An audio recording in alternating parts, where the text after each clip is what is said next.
Keep your money in the free economy. Visit spendabit.co today. Bitcoin merchants, ask about our merchant suite to reach even more customers. Spendabit.co.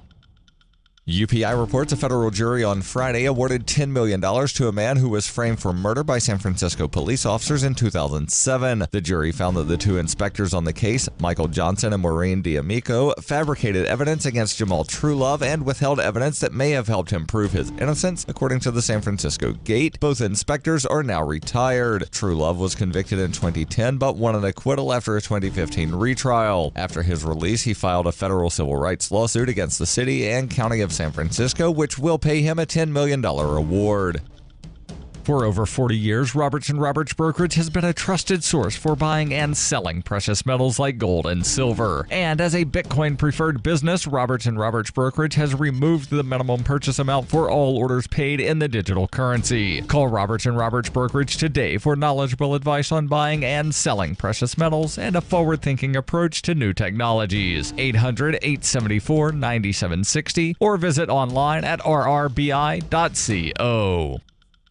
Reuters reports a hack on an Arizona election database during the 2016 U.S. presidential election campaign was carried out by suspected criminal actors, not the Russian government, according to a senior Trump administration official on Sunday. The official was responding to Reuters on a report on CBS News 60 Minutes, citing an internal government document that Russian hackers successfully infiltrated computer systems associated with at least 4 U.S. states, including Arizona, leading up to the 2016 election. Hackers working for the Kremlin breached systems in Illinois, a county database in Arizona, a Tennessee state website, and an information technology vendor in Florida, according to the previously undisclosed October 28, 2016 assessment from the Department of Homeland Security, according to the program. But an administration official, speaking on the condition of anonymity, said media reports had at times relied on outdated or incomplete information and conflated criminal hacking with Russian government activity. The cyber attack on Arizona was not perpetrated by the Russian government, according to the official. Media outlets, including Reuters, reported in August 2016 that the FBI had detected Russian breaches of voter registration systems in Arizona and Illinois. Reuters was not immediately able to confirm the authenticity of the DHS assessment, which would have been issued less than 2 weeks before the election. A DHS representative could not immediately be reached for comment. U.S. intelligence agencies last year accused Russia of using hacking, false information, and propaganda to disrupt the 2016 election and try to ensure Republican Donald Trump defeated Democrat Hillary Clinton. Russia denies interfering in the election. Trump has denied any collusion between his campaign and Moscow. The alleged breach of Tennessee state website had not previously been reported. While DHS said there was no evidence any votes were actually altered, it has not publicly provided full details regarding which states experienced compromised systems or how deeply hackers penetrated them.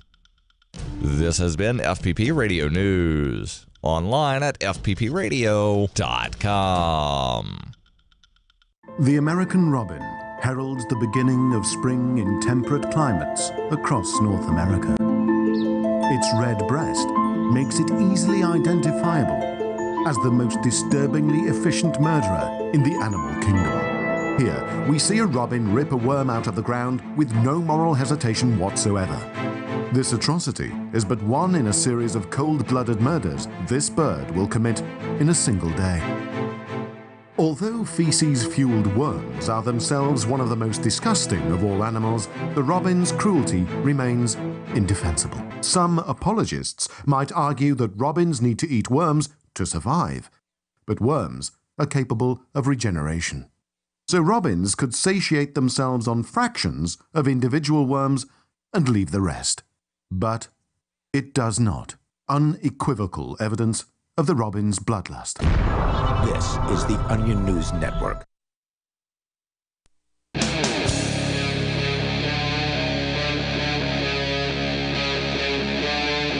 Free Talk Live.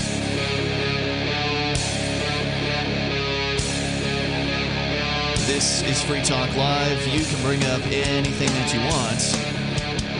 If you want, the toll-free number is 855-450 free like freedom. That's 855-450-3733.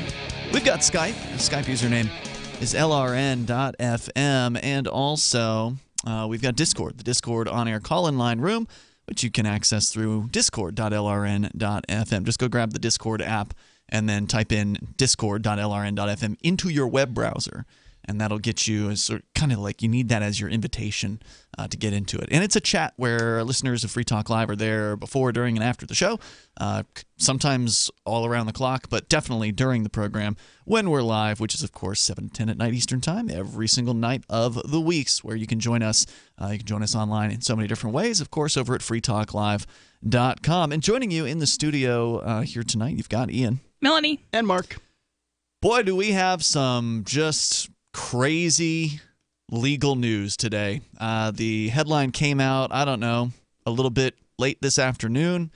Found it in, I think, the final hour of the Call to Freedom, which is one of the shows on LRN.FM.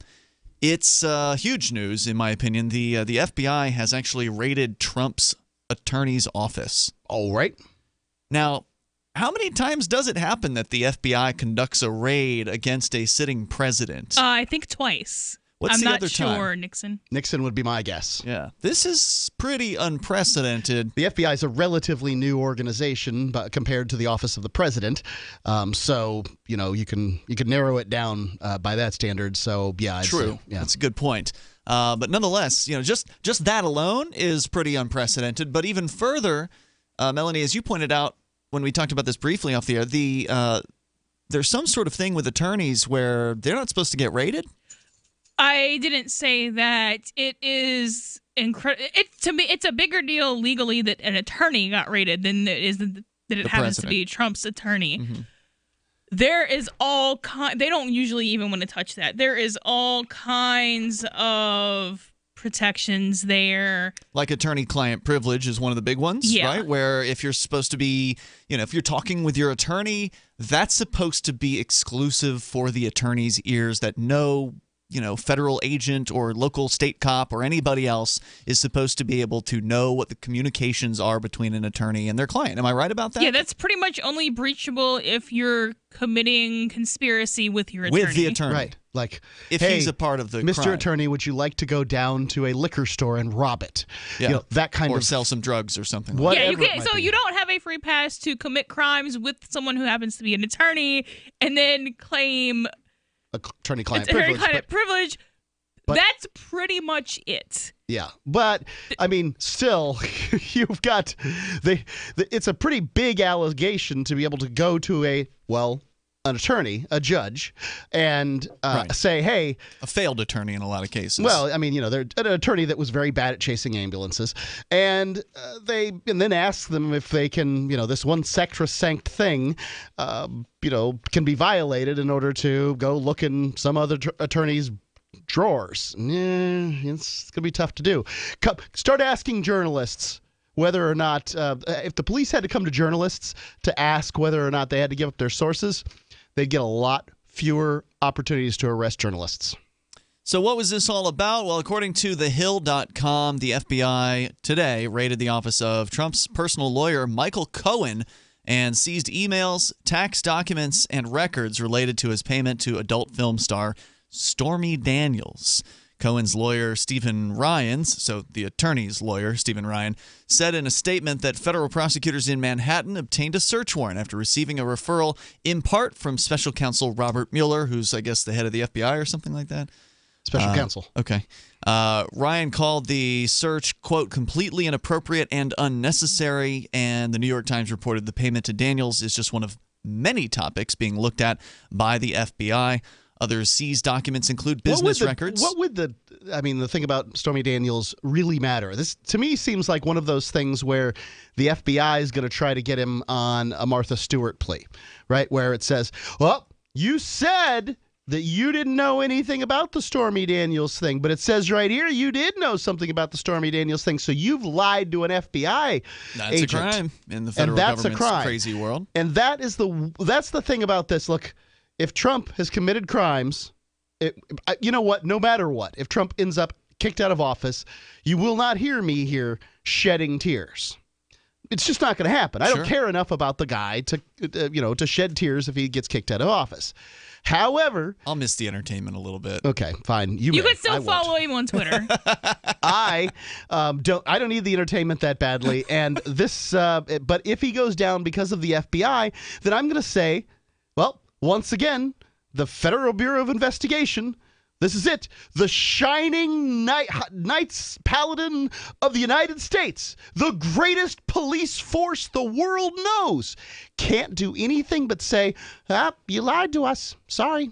Well, you're speculating. You don't know, what, if anything, is going to come out of this. They did it again, but they did it. That's what they did with Martha Stewart. The best they could do to put America's sweetheart in jail was to say, you lied to us. No, we don't have proof you did it. We don't have to. We're the FBI, and we don't keep notes. We just keep notes. Yeah, they don't record their interviews either, apparently. Right. they just take notes. The FBI doesn't record its interviews. And then they base their claims that you lied to them off of their notes. Yeah. Not any kind of action. We learned this from the testimony of an FBI agent, Phil Christiana, when he was testifying in the Rich Paul case, the case that put one of our friends and co-hosts here on Free Talk Live in jail for a year of his life over selling cannabis when the FBI tried to flip him against the activist community here back in 2012 or somewhere around that time. Yeah, if we've got that particular fact wrong, we've got it wrong because an FBI agent told us that. He was under oath. I mean, he could have been perjuring himself in that case. So, right. But otherwise, did he say that they never, ever record? There were allegations that he did perjure himself at least one point in that trial. He's a police officer. He's allowed to. I'm kind of the opinion that one of the major possibilities is that Phil Christiana was just on a really sloppy personal vendetta. So I don't. Against who? The Liberty community, somebody he knows. I don't know because he was just really sloppy. I should not know Phil Christiana's name. A little background for you: Phil Christiana is I know we're away from Trump here. We can come back to it. But Phil Christiana is the FBI agent who was investigating the Free State Project as early as 2005, where there are records on the NHFree.com forums where Dave Ridley actually posted about Phil Christiana's investigation of, I think it was Russell and Kat Canning, early movers to Keene at that time, and I forget exactly what it was that he was looking at, but he has been nosing into the freedom movement here in New Hampshire. But if you're good at it, I should not know Phil Christiana's name. I should not be able to go on the radio and say the name Phil Christiana because I shouldn't know who he is. You're saying he's any good at it. You're saying he's screwed up. That is ridiculous. Okay. But yeah, so I wouldn't necessarily, and I think that there's other possibilities there. I think this might be one of those fake unmarked cars in the form of an investigation. I don't know. Are we talking about Trump now? No. Okay. I think there's probably other possibilities that I just haven't thought of. But just because Phil Christiana didn't record an interview, I don't think that then follows that no FBI. His testimony, if I recall, and it's Ian on video. Is pretty good about I also don't trust Phil Christiana's statement. It's on video. His testimony was that it's FBI policy. To be clear, one of the most honest men I know is about to tell you what an FBI agent said under oath as he recalls it. I mean, it's been 5 years. I believe the FBI agent said it. Yeah, it's been fun, and he was under oath, so I mean, it would have been perjury. I mean, I'm not saying he wouldn't have perjured himself, but that's a strange thing to perjure yourself on, right? To say that it's departmental policy to not record interviews. That's also a fairly vague statement. It might be departmental policy to not record specific types of interviews, and all he has to do is say it's departmental policy, and that is true. The video's somewhere on the Free Keene channel. I think the trial of Rich Paul is up there. So if somebody wants to see that testimony, it's probably there if you want to watch it. So back to the story here about the FBI. The New York Times reported the payment to Stormy Daniels, who apparently is now going to do a nude spread in Playboy or something. Surprise. Other seized documents, so they're looking at other things. Other seized documents include business records and communications between Cohen and Trump. But the raid does not appear to be directly connected to Mueller's probe of Russian meddling in the 2016 election, according to the Times. Because it's not the kind of thing you usually keep at your lawyer's office. There's more coming up here. You can share your thoughts here. An unprecedented raid against an attorney, specifically the one who is the attorney for Donald Trump. Other FBI skullduggery, we got that too. Plus, what's going on with Bill Cosby and topless protesters? We'll tell you about that. She seems happier. Her fur is so much shinier, silkier, softer.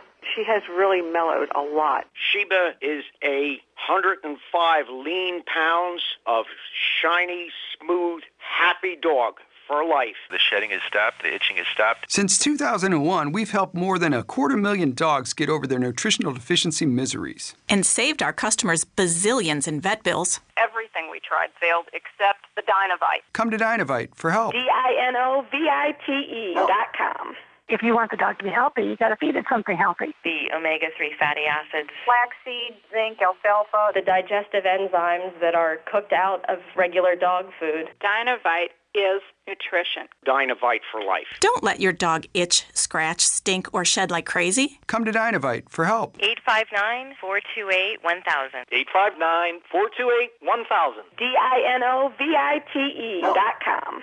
What's more profitable, running your business or doing bookkeeping? Doing your business, of course, but you want to keep your books so that you can maximize your tax savings, right? What if I told you that there's a person that's a bookkeeper, accountant, and law school graduate that's also a hardcore libertarian? My name is Melanie Johnson, and I hate the state. I will aggressively help you to minimize your tax exposure and maximize profits, all while staying within the law. Melanie's your best choice for your taxes and bookkeeping needs. Go to tax.freetalklive.com and check out our website, tax.freetalklive.com. Zencash is an end-to-end encrypted system with zero-knowledge technology over which communications, data, or value can be securely transmitted and stored. With over 7,500 secure nodes, Zencash has one of the most distributed node systems of any cryptocurrency. Zencash is a platform for cryptocurrency and communications built by voluntarists for voluntarists, with the ideas of voluntary interaction being written into the white paper no less than half a dozen times. Learn more at Zencash.com. That's Zencash.com.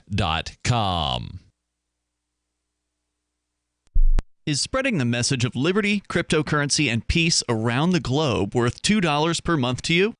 As you may already know, in addition to our internet feed, LRN.FM broadcasts on free-to-air satellite across North and Central America, as well as Sub-Saharan Africa. And we've been available on satellite for free 24/7 since 2010.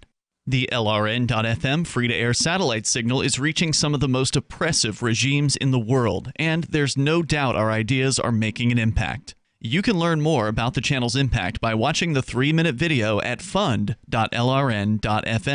If you'd like to help free minds globally with our ideas of liberty, cryptocurrency, and peace, you can donate as little as $2 per month via fund.lrn.fm.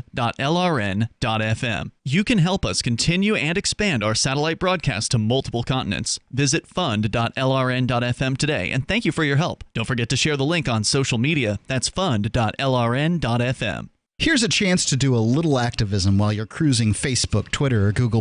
Between the LOL cats, the recipes, the hot girls, and the inspirational sunrise memes, Free Talk Live's posts pass by your newsfeed. Like them, comment. It gives us more exposure. If you don't see our posts, click like at facebook.freetalklive.com and then hover over it to click Get Notifications. It's an easy way to spread the ideas of liberty a bit further. I know you're busy, but you can spare that 1/10 of a calorie it takes to click on something. facebook.freetalklive.com.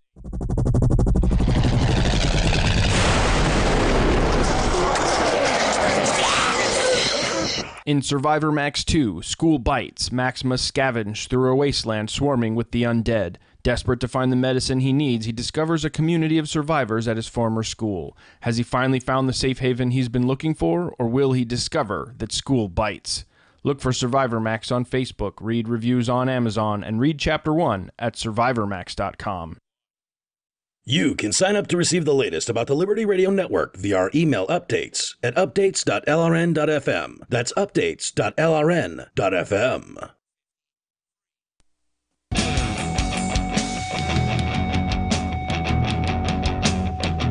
This is Free Talk Live. You can take control of the airwaves. 855-450 free like freedom. That's 855-450-3733. Skype username lrn.fm. And the Discord on-air call-in line chat room over at discord.lrn.fm. Bitcoin, of course, is great. It's been around forever. It's the #1 cryptocurrency out there, and it probably will be staying at #1 for the foreseeable future, although you never know what something could possibly displace it someday. We don't know what that's going to be. There are over 1,000 competitors, close to 1,600 market competitors out there in the world of cryptocurrency that all love to eat Bitcoin's lunch. And some of the technology on some of these competitors is better than Bitcoin, honestly. Like, Bitcoin's not private at all. And there are several privacy coins out there. One of them is Zencash. And what makes Zencash great is not just the fact that they've got some of the best technology out there, like zero-knowledge anonymity when it comes to privacy, but also they were started by voluntarists. They wrote voluntarism, which is, of course, liberty, right into their white paper. And I'm still, I'd like to know if somebody else has done this with a cryptocurrency, I'd like to know which one it is. What besides Zencash? Please, if you know, let us know. I'm not going to say they're the only one, but so far they're the only one I've ever seen. And if you want to learn more about Zencash and how they've got more than 8,000 secure nodes, making it one of the most secure networks of any cryptocurrency, go to Zencash.com. And like I said, it's right in the white paper, the references to voluntarism. Zencash.com. You can go and do your due diligence there. As we continue here with unprecedented news out of Manhattan, where attorney Michael Cohen's office was raided today by the FBI. I mean, if you ever needed more evidence that no one is safe from this, you may think that this will never happen to you. That can't happen here. Well, it just happened to the attorney of the president of the United States. Now, the fact that Donald Trump's the president doesn't impress me or anything like that. I don't care about politicians. But it does have some legal standing, even actually officially this time, in addition to the unofficial protection that you get.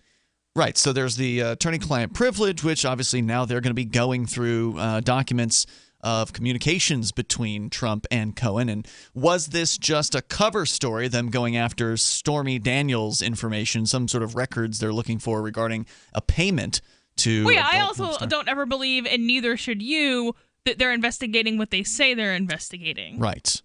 Among the materials secured are those related to Cohen's $130,000 payment to Daniels as part of a non-disclosure agreement related to her alleged 2006 affair with Donald Trump. The payment went through just days before the 2016 election. Cohen has admitted to paying Daniels, but denied that it violated campaign finance laws. Last week, Trump denied knowing. I don't really understand why it would. Then again, I don't know anything about campaign finance laws, and I don't care. I think that largely they're a mess anyway, and you give your money to a politician, well, expect what you got. I gave my money to Ron Paul and got the Campaign for Liberty. What have they ever done?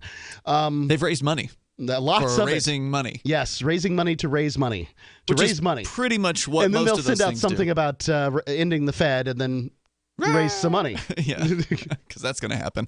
If we raise more money, we'll end the Fed. No, you won't. By the way, if you know something great the Campaign for Liberty's done, please let me know, because they've done a...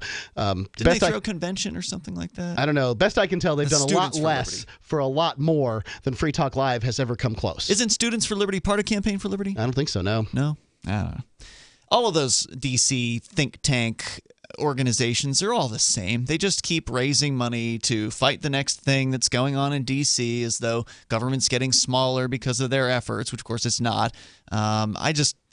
I don't send any money to any of those groups anymore. I'd rather focus what resources I have here in New Hampshire where we can actually make an impact, where libertarians are actually having some success and some headway, where the media is writing hit pieces about us. Right now, there's talk about this big NHPR piece that's supposed to be coming out, the New Hampshire Public Radio, about the Liberty migration here, specifically the Free State Project. I was interviewed for it. I thought the interview went great, but some people are apparently upset about what they're expecting to be published, which I don't know why they're expecting a hit piece, but it might be. You never know. Anyway, you can talk about whatever you want here on Free Talk Live. Our number 855-450 free like freedom. The story here about Stormy Daniels, I don't know, was she a porn star? Or just like a nude model or something like that. I don't know. Honestly, I haven't been following this case. Nude models don't need to have made-up names like Stormy Daniels. Good point. Yeah, I haven't been following this case. Apparently, Trump denied knowing about the payment. So I did hear that they had made the payment, some sort of payoff to this lady back in apparently 2016. And I mean, and that might be true. You have people for that. The he said it was just true. Shows up. I mean, that's not unbelievable. Cohen. It's also not unbelievable that you just give a payment to somebody to shut up, too. Yeah. I mean, if somebody decides when you're running a campaign or whatever to say, well, this happened or that happened, or, he touched me inappropriately, or sexual harassment or rape or whatever. Yeah, and your campaign manager writes a check. Yeah. Her name is Stephanie Clifford, and she filed a lawsuit last month claiming that a non-disclosure agreement she signed regarding the alleged affair is invalid because Trump never signed it. Her lawyer on Sunday filed a renewed motion to depose Trump and Cohen over the payment. It's also invalid because prostitution is a criminal activity. Well, I mean... Wait, was it said that Trump paid her for prostitution? Or they're saying he paid her to be quiet? Right, but she was being quiet about the prostitution. But was she being a prostitute? I don't know the whole story. Is that what the allegations are? Is that Trump paid her for sex? Why else would she have to be quiet? Yeah, I'm sure that this relatively young and relatively attractive woman decided to have, copious amounts of sex with some old guy for nothing. I didn't say that was for nothing. For all I know, she wanted to get a job from him. I don't know what the reason why she had the sex was. Like I said, I haven't followed the case. Is that what the allegation is in this case? Yes. Is that he paid for sex? Yes. Well, we don't know. Okay, that's why I'm asking. Come on, but I mean, any adult understands what the hell happened, okay? Yeah, but giving somebody a job isn't the same thing as hiring a prostitute, right? Doing what? There is no allegation. Donald Trump. There's no allegation that she was going to get a job doing anything. Okay? Not that. That is not alleged. Okay. What is alleged is that she's a hooker, like so many are. Look, if you're a woman who has sex on camera for money, you will have sex off camera for money. Okay? There's a good chance of that. All right. You'll probably do it for a bit less, maybe not. If it's Donald Trump, you'll do it for a lot more. Right. Act like an adult. The funny thing was, though, Trump denied knowing about the payment, meaning that his attorney paid $130,000 to this woman, and Trump actually denied knowing anything about it. Hey, what do I know? That's not implausible. Like, I'm not a fan of Donald Trump, but that is not implausible. It would be like walking up to him and asking him, so, do you know the amount of the rent for this room in one of your... No, he doesn't. Why would he? You don't think that he had a discussion with his attorney about paying $130,000? Does this attorney just have the ability to spend $130,000? I mean, I guess he could. That would not be unprecedented or unreasonable. As I recall, just doing it in the best interest of his client. In the campaign, Trump was paying people to come out to events, like laying big spreads and, all kinds of stuff. Compensating, paying is the right term. Compensating people to come to events here in New Hampshire. So, yeah, I'm sure. I think a campaign manager absolutely, shell out some bucks to shut this up real quick. The toll-free number here, 855-450-FREE like freedom. That's 855-450-3733. You can bring up what you want. FBI raided Trump's attorney's office today. You can share your thoughts on that or whatever you want. It is Free Talk Live. Hunters, anglers, campers, and survivalists. Get back to nature. Expand your horizons with the highest quality, most versatile, unique slingshots and sling bows on the market at slingbow.com. Slingbow products are compact and models start from just $17.98. They're perfect for your bug-out bag or storing in your vehicle. Give yourself and your loved ones the excitement and tradition of Slingbow, a new frontier in archery and truly modern twist on this primitive survival tool. Feel the thrill only at slingbow.com. This is Dan Pilla. Do you owe the IRS money you can't pay? Are tax debts crippling you? I've defended people from the IRS for over 30 years. I've helped thousands, and I can help you too. I wrote the book on IRS settlement, and I'm telling you, there's no such thing as a hopeless case. Call 800-34-NO-TAX to finally get free of IRS debt. With the IRS's new programs, there's never been a better time to solve your problem. Call 800-34-NO-TAX. That's 800-34-NO-TAX, or my website, danpilla.com. I've been told no in many different ways. I give you an order and you're going to obey it. George, you can go this way. You can't do that and you have to leave here. You cannot bring signs into the rally. Walk with me. Well, I'm comfortable here, actually. Whoa. Hey. Who do you think you are? Excuse me. There is no video or audio allowed in this office. No, I have work today. You ain't going to make it. Wait a minute. Whoa. Hey! Oh my God! Unbelievable! Why are you running from me? Because you're scared me. What am I being detained for? You're being served. What is this? You're being served. What is this? Bureaucrats have a funny way of telling people no. That's the sound of the men working on the chain. Derek J's Victimless Crime Spree. Watch it for free and order the Director's Cut DVD at victimlesscrimespree.com. I love My Magic Mud. I drink a lot of coffee. I had stains on my teeth. Then I found My Magic Mud, and I was told it would remove stains. So I paid attention when I brushed the first time. My Magic Mud is black tooth powder, and the difference it made in my teeth in one application was noticeable. With 4, my teeth were as white as you normal folks out there. Please go to mymagicmud.com and buy a jar. There's 150 applications for $25. You can use Bitcoin, mymagicmud.com. So you've heard all 3 hours of the latest episode of Free Talk Live, and you're still hungry for liberty-oriented audio content? Did you know that we have another 24/7 audio stream at LRN.FM? The Liberty Radio Network airs the latest episodes of some of the best liberty-oriented podcasts on the internet around the clock. In addition to recorded content, you'll also hear live shows like Free Talk Live, originating from our Keene, New Hampshire studio. So listen anytime at LRN.FM. That's LRN.FM. Free Press Publications is an independent, alternative media and publishing company founded in June 2009 with the mission of ensuring a free press for the freedom movement and is committed to spreading the message of peace, freedom, love, and liberty. FPP also gives new authors an avenue for publishing freedom-oriented material. FPP brings you daily news and commentary on the website fpp.cc, as well as a daily 5-minute newscast, FPP Radio News, and weekly news, views, and commentary in the FPP Freedom Minute and Peace, Love, Liberty Radio at fppradio.com, and the monthly newspaper FPP News at news.fpp.cc. Find FPP online at fpp.cc. That's fpp.cc, as in Creative Commons. What's up next? Visit the Liberty Radio Network program guide to find out at shows.lrn.fm. That's shows.lrn.fm.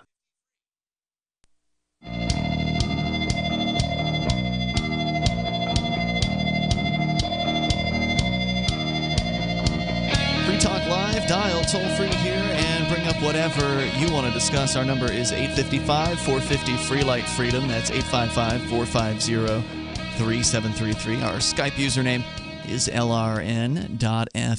And joining you in the studio here tonight, it's Ian. Melanie. And Mark. We were discussing the shocking news that the FBI has now raided an attorney's office. Not just any attorney, but the personal attorney for Donald Trump, the president of the United States. So that's pretty unprecedented. Apparently, you're not supposed to be, if you're an attorney, generally have some special protections from things like raids, given that there's supposed to be special protection afforded to communications between attorneys and their clients. The idea is they just give you a list of things they want and you provide them, rather than raiding your office, right? Like they do everybody else. Yeah, this is a force to the max right there against the president himself. You're welcome to comment if you want. Our toll-free number here is 855-450-FREE like freedom. The FBI is the agency involved here, and there has recently been some activity with the FBI sniffing around here again. So as I was discussing earlier here in the chat room tonight, we found out last week that the FBI is definitely investigating me for selling Bitcoin, apparently. And they found this out we found this out because my ex-girlfriend Renee the FBI tried to talk to her. And Renee's did not talk much at all to the FBI, besides to say that she wanted to have an attorney present for that interview. She said something to us, something like, Ian's a tool, but I wouldn't tell any lies about him. Right. Yeah. Which I like the first part, really. I like that a lot. Who am I a tool of? What do you mean? That's not what that sentence means, Ian. I think she probably used a term that was, it's Renee, right? She said a-hole, I think is what she said. Yeah, something like that, yeah. So anyway, they are definitely interested. Of course, longtime listeners of the show know that the FBI has been interested in Free Talk Live and the hosts on this show for quite a long time, going as far back as what we talked about in the first segment of the show, where they targeted our co-host Rich Paul. He wasn't a co-host, I don't think, at that time, but he was living nearby and was in the Keene area and spent a lot of time over at the Keene Activist Center, which was right next door here to the LRN studios. And that was a place where activists gathered on a relatively frequent basis, and they, would do things like stage protests, make signs for protests, or they'd go back to the Keene Activist Center after like a trial. In fact, we had a trial today, which we can talk about more later this week, where our friend Chris Wade, who's our Friday night co-host, took on and successfully defeated the state on 2 parking tickets. So that happened today. But frequently people would come back to the Keene Activist Center like after a trial or whatever and kind of regroup and hang out. There were several social events and things like that happened there. But at one point, Chris Cantwell had come to town. And he had come to town in sort of a, as he does, blustering, angry manner. Like the reverse Santa Claus. And this was before... reverse Santa Claus? Well, he says he's coming to town. I mean, who do you want to come to town? Santa Claus. Who do you not want to come to town? Chris Cantwell! This was before he was the racist Chris Cantwell that he is today. This was back when he was an angry... Most people still felt the same way. Oh, yeah, I see what you're saying, but it's important. Santa Claus never brings anarchy to places, so, I guess it depends on what kind of gifts you prefer. Would that be Anarchy Claus in that case? Cantwell had come here, and we had people moving, and still had people moving here as part of the New Hampshire freedom migration. But Cantwell brought that kind of violent rhetoric of talking about killing the cops a lot. Not quite as much as you, Melanie, but... not quite. But it did seem like... I never thought I would achieve that status. Thank you, Ian. It did seem like it, though, in advance, because he would get into arguments. One of our co-hosts at the time, Allie Havens, got into it with him, and there was a big fight between the two of them. Like, she was taking the don't use violence side, and he was taking the use violence against police side. And right around that time, what do you know? The FBI starts sniffing around the Keene Activist Center. And maybe that's because they followed Cantwell up here, or they were already investigating us at that time, because we know, as we pointed out...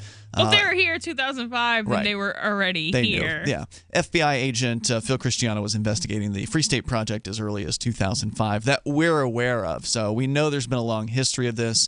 And then so they tried to flip Rich Paul against the Keene Activist Center. Keene police arrested him with the assistance of the FBI for selling some marijuana to an undercover informant. And when they got him under arrest and they took him away, they then tried to convince him to wear a wire into the Keene Activist Center. And as was pointed out by Singularity in our chat room at discord.lrn.fm earlier, all they're really going to learn if they infiltrate the Keene Activist Center is about the stupid crap that goes on inside the Keene Activist Center, like somebody didn't wash the dishes, or somebody smoked some marijuana. These are the kinds of dastardly things that had gone on. Because we're not violent people. We're not here plotting violence. There's nobody here plotting violence that I'm aware of, because if they start talking about violence, they get shunned out of the group. Meaning that if they are actually advocating for destruction and violence, they are not really welcome around here. There was really a creepy dude who showed up once at the Keene Activist Center that was creeping out at Damo Freeman from Cop Block, and he was one of the Keene Activist Center managers at that time. And I happened to be there that night too, and so I went back in the room where this guy was and started asking him questions, and he was talking about militias and talking about violence as a tool against the state. I'm like, after asking him, a few questions, you really don't fit in here. I think you need to leave. So I kicked that dude out.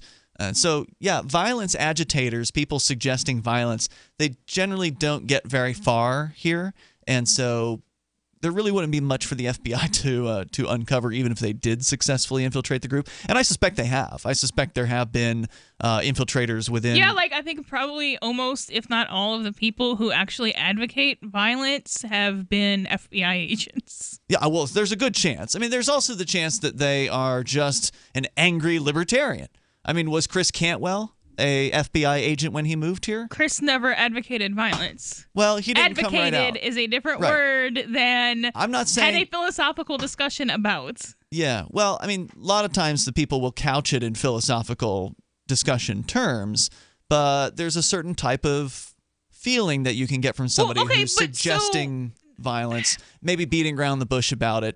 But those are two very different things. Sitting down and having a strategy meeting about the buildings that someone might blow up tomorrow is a very different discussion than having a philosophical discussion over whether or not that violates NEP. So because I advocate against a drug war... non-aggression principles. Yeah, so because I advocate against a drug war, does that mean that I advocate all drug use? Because it's the same argument. Not necessarily. There's just a certain feeling you get from somebody who comes into what is largely a peace movement and starts sort of suggesting violence. I agree with you on that, Ian, and I would ask this question. If you were going, Melanie, if one was going to use bombs to solve the problem of liberty with government buildings the next day, why would one even need to talk to other libertarians about it? Well, right, you wouldn't, which is why that is a different scenario than, hey, let's discuss whether or not these 10 different things violate the NAP, and one of them is a thing that aggravates I'm talking about people. here. That's not all that I'm talking about. I mean, those discussions have happened, and they will likely continue to happen on into the future in libertarian circles. I'm talking about the kind of person who comes in and they kind of suggest violence as a possible solution to the state, that they, kind of drop the suggestion of using violence against the police or whatever, or like throwing it out as an idea, not necessarily something that they want to lead, but something that they want to see somebody else do. And that like the wouldn't it be great if conversations. Yeah, that's a different thing than the philosophical conversation. So there's different types of things out there. But I do think that they get kind of lumped together in ways that don't make sense. So you had the FBI showing up back then and trying to infiltrate the Keene Activist Center, and then in 2016, of course, they raided the studios here at LRN.FM and confiscated most of the equipment, most of the storage kind of SD cards and hard drives, but not all of it for whatever reason. They left a binder full of burned DVDs here, a binder full of them. 4.75 gigabytes per DVD. There's a lot of files you can fit on a binder full of DVDs. They didn't take that with them. So there's a bizarre raid that has never resulted in any kind of charges against anyone. 855, 450 free, and now they're sniffing around me about selling Bitcoin, apparently, and money laundering. It's Free Talk Live. Does your dog itch, scratch, stink, or shed like crazy? Come to Dynavite for help. Order a 90-day supply of Dynavite. Dynavite for life. Pick up 2 tubes of Doggo Suds. Get the 3rd tube free. Peppermint, tea tree, lavender, Doggo Sud shampoo. Made with all-natural coconut, jojoba, aloe. Great for healthy skin and soft, shiny coats. But no itchy, harsh chemicals. Lather up, rinse away. Try Doggo Suds. Buy 2, get 1 free. At Dynavite.com. DINOVITE.com. Cryptocurrencies are successful because of good technology. The liberty-loving voluntarists who founded Zencash in 2017 took the best tech, like zero-knowledge anonymity and decentralized autonomous organizations, and are creating a secure platform for money, messages, and media that can be sent to anyone, anywhere in the world. Zencash is a cryptocurrency dedicated to peace, anonymity, and decentralization. Find out more at Zencash.com. That's Zencash.com. I tried other brands, but I came back to my Sunshine. For the best hot or cold pain relief, get the best. Get a Sunny Bay heating pad. Sometimes life can be a pain in the neck or back or shoulder. And the best relief for that pain is a Sunny Bay heating pad. Did you know that the American College of Physicians said that one of the best ways to treat muscle pain is heat therapy? Sunny Bay heating pads are handmade with high quality, can be used at home or at work, and have a lifetime 100% positive rating on both Amazon and Etsy. Why take another pill? Many people use our Sunny Bay heating pads alone and got rid of the neck pain. Long distance travel or long hours in front of a computer can take its toll on your body. See why our homegrown small business at sunny-bay.com has tried to help people just like you. Get your Sunny Bay heating pads at sunny-bay.com. That's sunny-bay.com or call 253-678-1361 for hot and cold therapy. sunny-bay.com. On Free Talk Live, we're bringing people to the ideas of liberty every day. From wrestling superstars like Glenn Jacobs. You guys really are having an impact, I believe. Like I said, a lot of where I am now is due to listening to Free Talk Live. You changed my mind on some very important issues years ago. To random people tuning in on the radio. I was kind of stuck in the left-right paradigm. I heard your show by chance on a Saturday night. From there, I went on, joined the Free State Project, and become an amplifier. So, I mean, that's really the reason why I amp is because I know that if it wasn't for you guys being on as many stations as you are, I never would have found the ideas of liberty. Your amp will directly change more lives by getting Free Talk Live in front of people looking for talk radio online and on the air. When you AMP Free Talk Live, you get perks like access to the AMP-only Facebook group and AMP podcast. Visit amp.freetalklive.com. LRN.FM is proud to announce our official listening apps for Android and iOS devices. Now you can easily tune into our streams anywhere, anytime on your smartphone or tablet.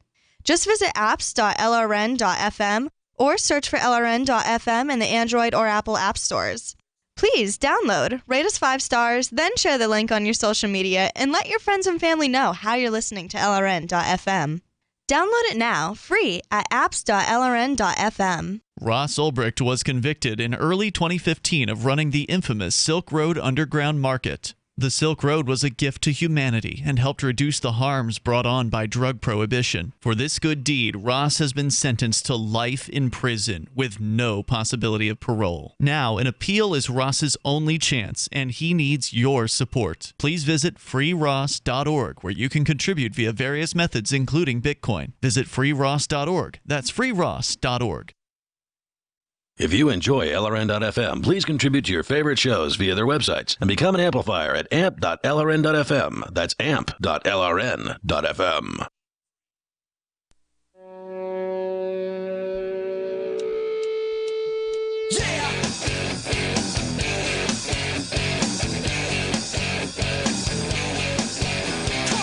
It's Free Talk Live. You can bring up anything that you want. The toll-free number here is 855-450, free like freedom.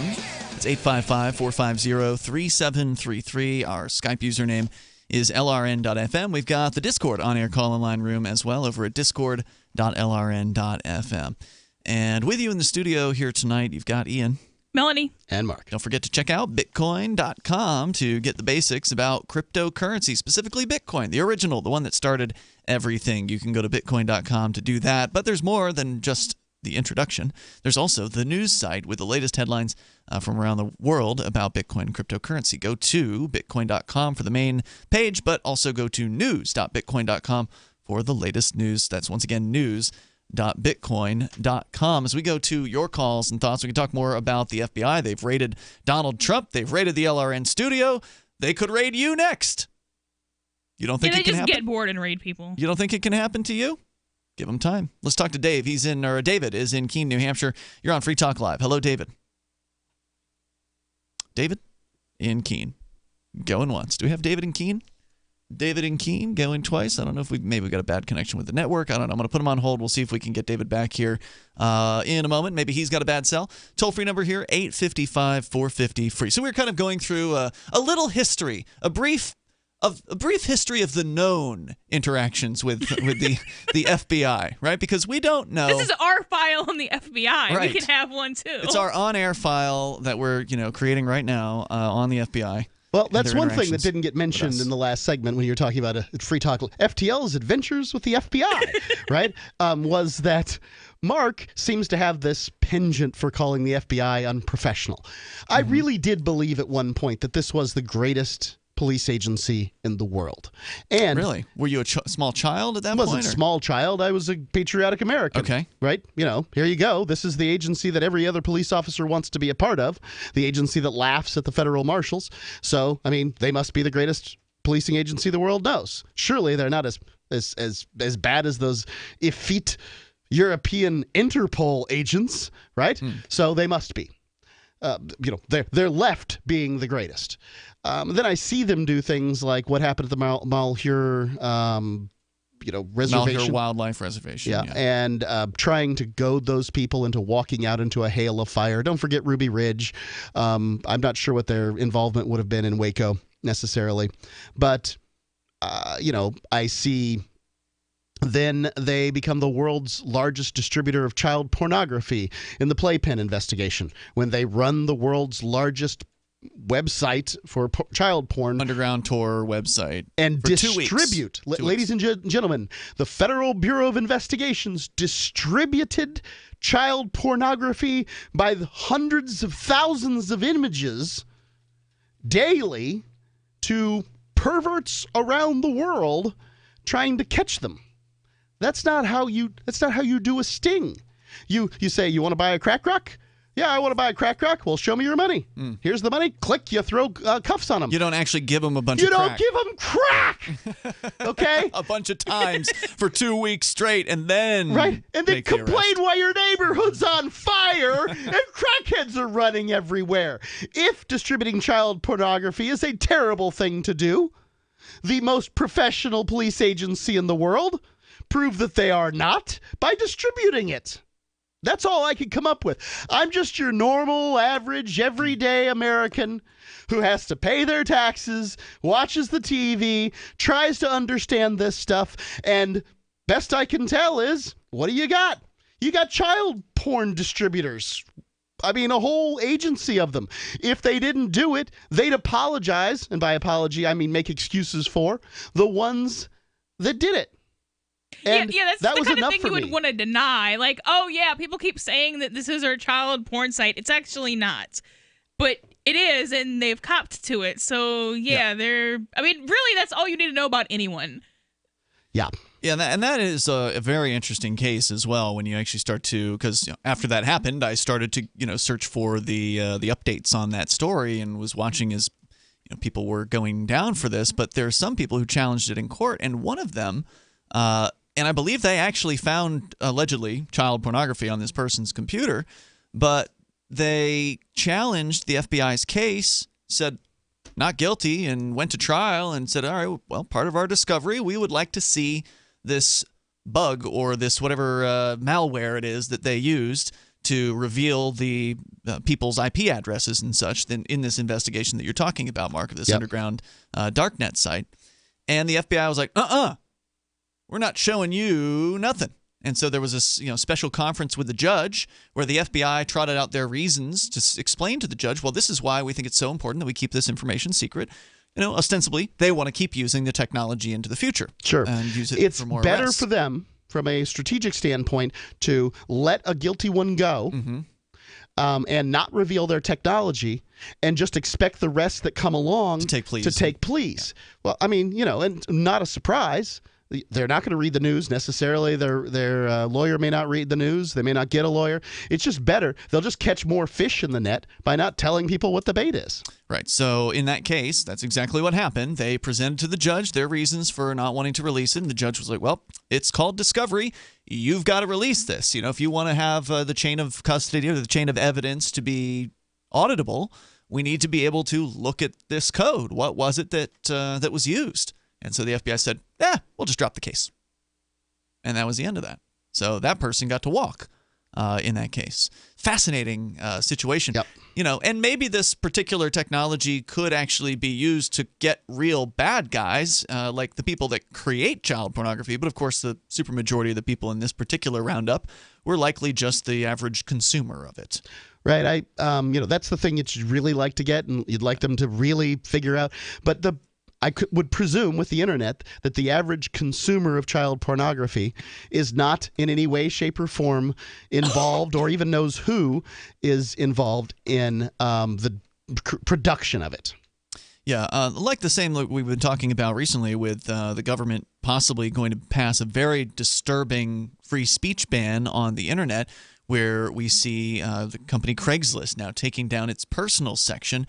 You've got a ton of people who are now going to be affected by these government policies, and it's likely going to be the FBI that's going around making arrests of website operators, like we just saw with Backpage. Backpage.com, taken down just a few days ago entirely by the federal government. I think it was a multi-jurisdictional thing, but the FBI assuredly involved in that investigation as well. And they're charging those guys with things like so-called money laundering or, these other non-crimes that don't actually involve a victim. It's a website where people can post advertisements for their services.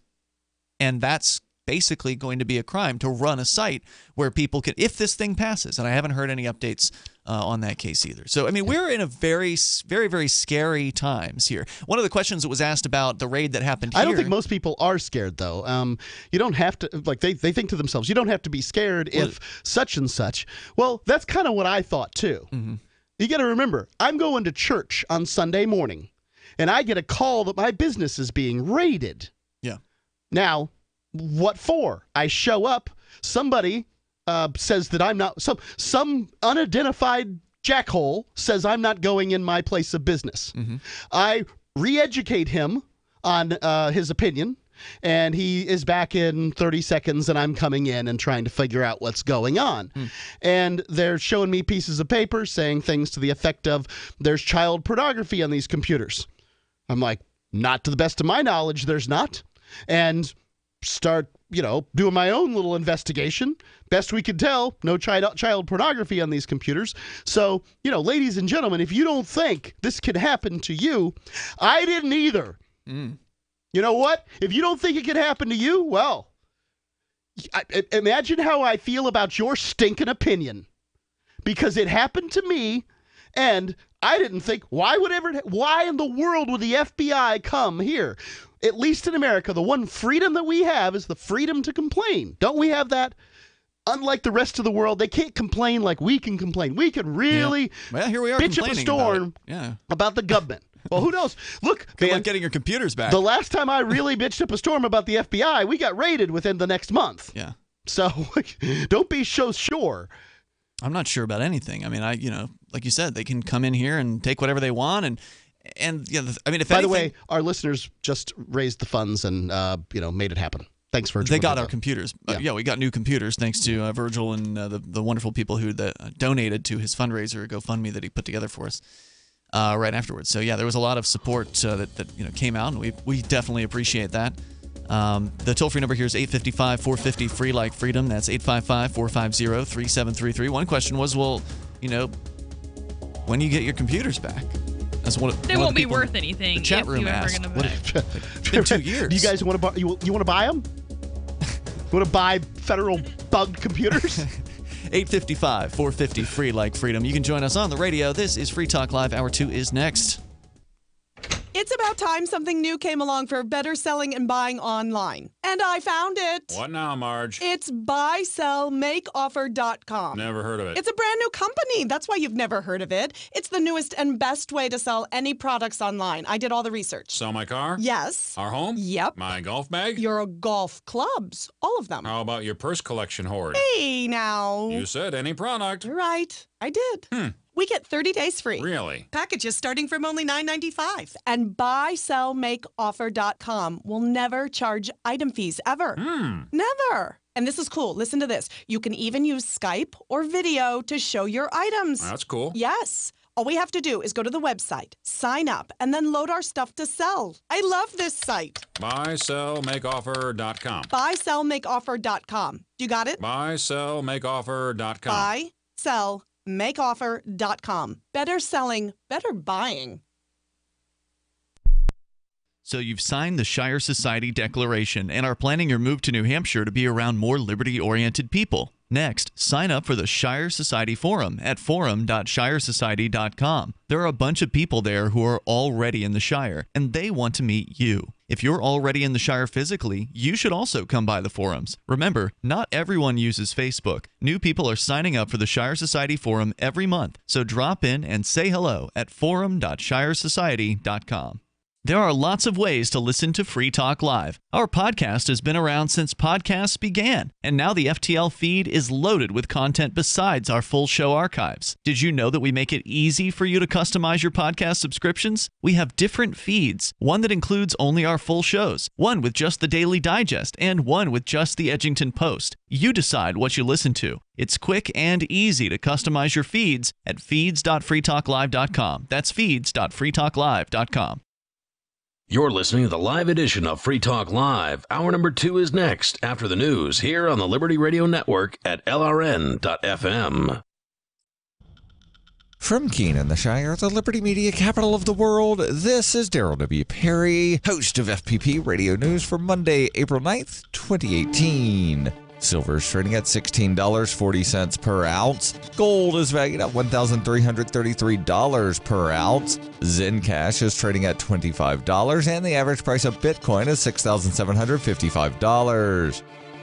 Antiwar.com reports U.S. officials are being quoted in Reuters as saying North Korea has directly informed the United States they are willing to discuss denuclearization during the upcoming summit between President Trump and Kim Jong-un. This has been reported as North Korea's position before, with both South Korean and Chinese officials having reported that they'd been assured of this. The direct communications with the U.S. is a positive sign, particularly since the U.S. and North Korea don't have any formal ties. Reportedly, this was through the New York channel, where the U.S. and North Korea conduct secretive diplomatic contacts through the North Korean mission to the United Nations. The denuclearization message was said to have been delivered in one such meeting. 2017 marked a year of ever-worsening hostilities between the U.S. and North Korea, but diplomacy has really taken hold in 2018. North Korean talks with South Korea and the Winter Olympics have given way to agreements for high-profile summits between Kim and both U.S. and South Korean leaders, as well as an impromptu Kim visit to China, his first such visit since taking power.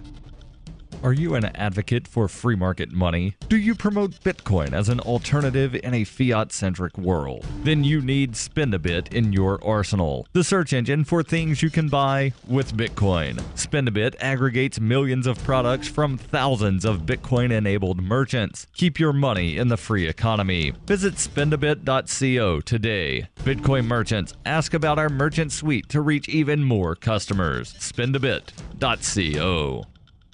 UPI reports a federal jury on Friday awarded $10 million to a man who was framed for murder by San Francisco police officers in 2007. The jury found that the two inspectors on the case, Michael Johnson and Maureen D'Amico, fabricated evidence against Jamal Truelove and withheld evidence that may have helped him prove his innocence, according to the San Francisco Gate. Both inspectors are now retired. Truelove was convicted in 2010 but won an acquittal after a 2015 retrial. After his release, he filed a federal civil rights lawsuit against the city and county of San Francisco, which will pay him a $10 million award.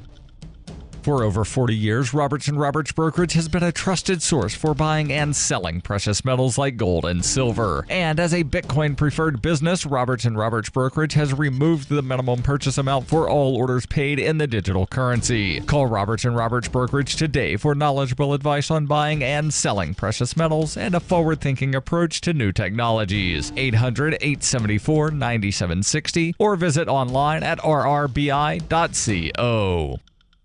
Reuters reports a hack on an Arizona election database during the 2016 U.S. presidential election campaign was carried out by suspected criminal actors, not the Russian government, according to a senior Trump administration official on Sunday. The official was responding to Reuters on a report on CBS News 60 Minutes, citing an internal government document that Russian hackers successfully infiltrated computer systems associated with at least 4 U.S. states, including Arizona, leading up to the 2016 election. Hackers working for the Kremlin breached systems in Illinois, a county database in Arizona, a Tennessee state website, and an information technology vendor in Florida, according to the previously undisclosed October 28, 2016 assessment from the Department of Homeland Security, according to the program. But an administration official, speaking on the condition of anonymity, said media reports had at times relied on outdated or incomplete information and conflated criminal hacking with Russian government activity. The cyber attack on Arizona was not perpetrated by the Russian government, according to the official. Media outlets, including Reuters, reported in August 2016 that the FBI had detected Russian breaches of voter registration systems in Arizona and Illinois. Reuters was not immediately able to confirm the authenticity of the DHS assessment, which would have been issued less than 2 weeks before the election. A DHS representative could not immediately be reached for comment. U.S. intelligence agencies last year accused Russia of using hacking, false information, and propaganda to disrupt the 2016 election and try to ensure Republican Donald Trump defeated Democrat Hillary Clinton. Russia denies interfering in the election. Trump has denied any collusion between his campaign and Moscow. The alleged breach of Tennessee state website had not previously been reported. While DHS said there was no evidence any votes were actually altered, it has not publicly provided full details regarding which states experienced compromised systems or how deeply hackers penetrated them.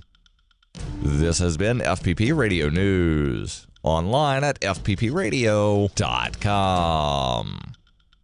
A total loser's corpse contained no traces of drugs or alcohol, and a superstitious Delta Airlines adds busty mermaids to its plane noses. My friend, you look like you are in need of the world's finest internet news summaries. Please come in and warm yourself by the fire of knowledge. This is the Onion Week in Review. A new law passed in Colorado this week will allow residents with a doctor's prescription to purchase medicinal fireworks, saying that those in need of stargazers, firecrackers, and Galleria highlights now need only obtain a doctor's prescription. State officials expressed hope that the law would ease the suffering of those in need of huge, dazzling explosions. And in this week's op-ed pages, a man notes that, like it or not, we all die, then get dug up and molested. In other news, white male privilege is squandered on a job at Best Buy, and a local TCBY has missed the past 2 logo changes. Well, that's it for now. Goodbyes are bittersweet, my love, so I'll only tell you, for more, keep checking theonion.com.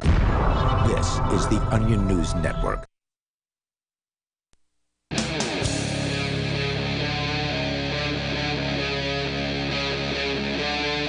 Free Talk Live. It's Free Talk Live, and you can take control of the airwaves here. Toll free, 855-450-FREE, like freedom. That's 855-450-3733. We started out the show talking about the FBI raiding the offices of Donald Trump's attorney. Just an absolutely unprecedented and shocking move, given attorney-client privilege, and these things aren't generally things that happen to attorneys' offices, especially the one who is the attorney for the President of the United States. That led to a larger discussion about FBI interview tactics, and my claim that an FBI agent, Phil Christiana, said under oath during a trial that FBI agents do not record interviews, that they just take notes. And then also just kind of talking about the history of the FBI that we know of, their investigations into the New Hampshire Liberty migration, which, you know, if you really want to, you can take as a badge of honor. I mean, the fact that the FBI thinks that the New Hampshire Freedom Migration, the Free State Project, the Shire Society, the different movements that are encouraging people to move here who are libertarians and voluntarists and liberty-loving anarchists, that we would deserve so much attention is a real, you know, a badge of honor. Thank you. No, Thank it's not. you. Don't break your arm. They would infiltrate Quaker meetings too. Can you imagine being the FBI agent? Now you know what a Quaker meeting's like, Ian. The vast majority. Yeah, like an assignment just to go to church, basically. Like no, just sitting in church, at least you can be like, oh, this stupid person talking about this stupid stuff. Oh, time to stand up. Okay, I'll stand up. Oh, time to sit down. All right, I'll sit down. No, time these to are sing. Let's what sing. are called unprogrammed Quaker meetings. Yeah. There are those that have programming, but this is where people just sit around in a circle quietly. Mostly, I think, with their eyes closed. I think you would just call it meditating for an hour. But there's something where people can speak. So it's a little different than meditation because they can vocalize during that meditation if they feel called to do so. I wouldn't be able to say for sure. I haven't been to. Well, I can tell you this. In the Quaker meetings that I have been to in the last 2 months, I don't believe one message has been shared. Interesting. So I've heard it happen because I've been to some of them and I have heard it occur. At my Quaker meeting, we're getting more and more into sitting and less into, you know, whatever messages might come from God. All right, let's go to your calls and thoughts. We can talk more about FBI investigations. We were kind of running through the long history of encounters that the hosts of the show have had just here in New Hampshire with the FBI, checking out the movement up until their latest moves, investigating me for apparently selling Bitcoin, I guess. I don't really know what the allegations are. There are no allegations yet. They're just investigating. Let's go to David. He is in Keene, New Hampshire. Apparently had a bad line before, but he's supposed to be there now. Go ahead, David. Hello. Hey there. We got you. Is my line good this time? Yes, sir. Go ahead. Sounds great. Okay. This is my question. I believe Emily helps people with Bitcoin to do their taxes, but Melanie. what I want to say... Sorry. You said Emily. Melanie. I'm sorry. Melanie, okay. I apologize. Yes. Yep. And so obviously anybody who does like crypto is like concerned about the man coming down on them.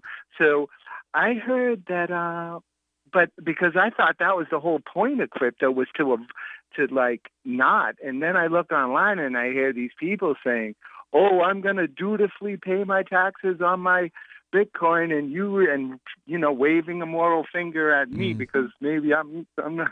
I thought crypto was for something else and not no government required.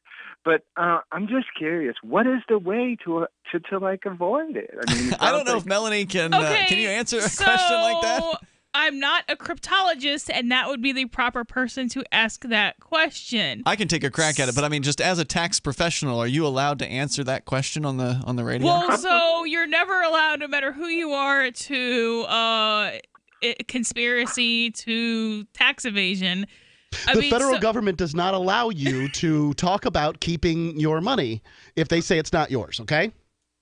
Well, I would say this, and I'm not interested in getting involved in a conspiracy, but on the basis of freedom of speech, which is something I still believe somewhat exists in the United States, I think that if people want to avoid paying taxes on cryptocurrency, they should probably purchase it in a way that does not show up in the system.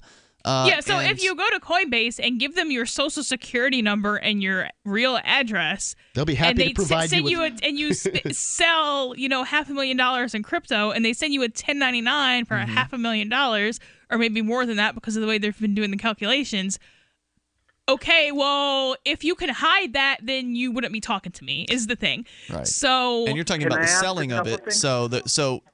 So there's the two sides, right? There's the getting into cryptocurrency, the purchasing of it, or the receiving of it. Some people work for it and they get paid in cryptocurrency. You could very easily have bought crypto in December and be selling now at a huge, tremendous loss. Can I ask one thing? Sure. Yes. Okay. What about does using Shapeshift throw a wrench in their works? And one other quick thing is wasn't there something where it got divided through different something, or I don't know, somehow it gets divided and then goes back to you're talking about like a splitter, like a Bitcoin mixer. Is that what you mean? Yeah.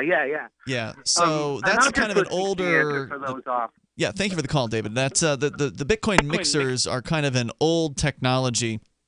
So Dash has this built into it, but it came out before Dash with Bitcoin mixer websites, where you could send Bitcoin to the site, and if you believe them, these were darknet sites, so it could have been the CIA who was running the thing, or the FBI, but these sites would allow you to mix, supposedly, the Bitcoin it would trade it amongst different people that were participating in this, supposedly, or the site had multiple wallets and just sort of move around the coins, and they mix it up, making it harder to trace, adding some level of plausible deniability, supposedly, to those transactions.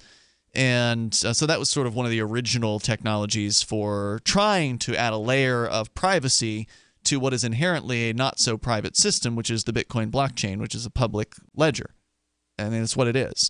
Now, there are ways to use the Bitcoin blockchain in more pseudo-anonymous, kind of more privacy-oriented ways, like by creating a wallet not on a site like Coinbase. If you create a wallet through just like installing the Bitcoin Core wallet, then nobody necessarily knows that you've done that, with the exception of you and anybody that you tell it to. So if you decide you want to tell the IRS about all of the Bitcoin that you've had, then however much of it you've sold, then of course they're going to be happy to give you a tax to pay on that Bitcoin. Well, you could be sure that there's a computer program running right now attempting to identify every Bitcoin address and to whom it belongs, making conjecture and drawing conclusions from that conjecture and that sort of thing.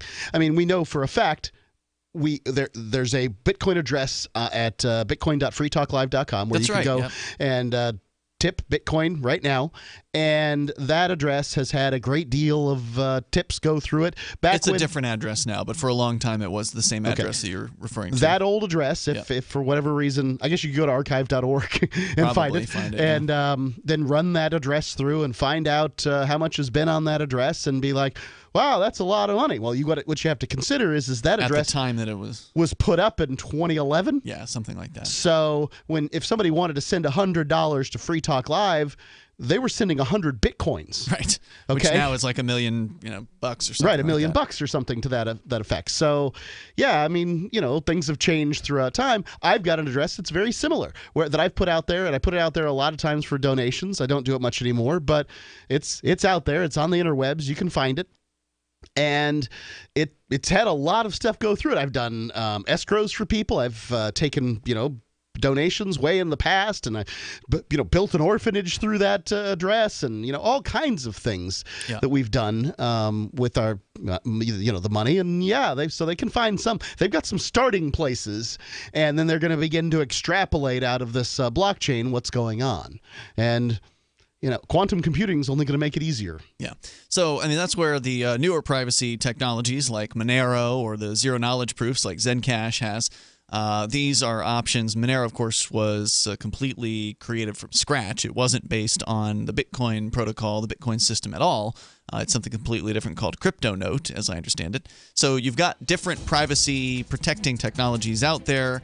Darknet marketplace websites have adopted Monero. To me, that's a real endorsement of Monero when now that has happened. Now Monero is apparently forking. I don't know if you heard this, but the Monero currency is apparently splitting off into at least 2, if not 4, different cryptocurrencies out there. So it's overwhelming sometimes. 855-450 free like freedom. In fact, we got Bitcoin prosecution we'll tell you about coming up.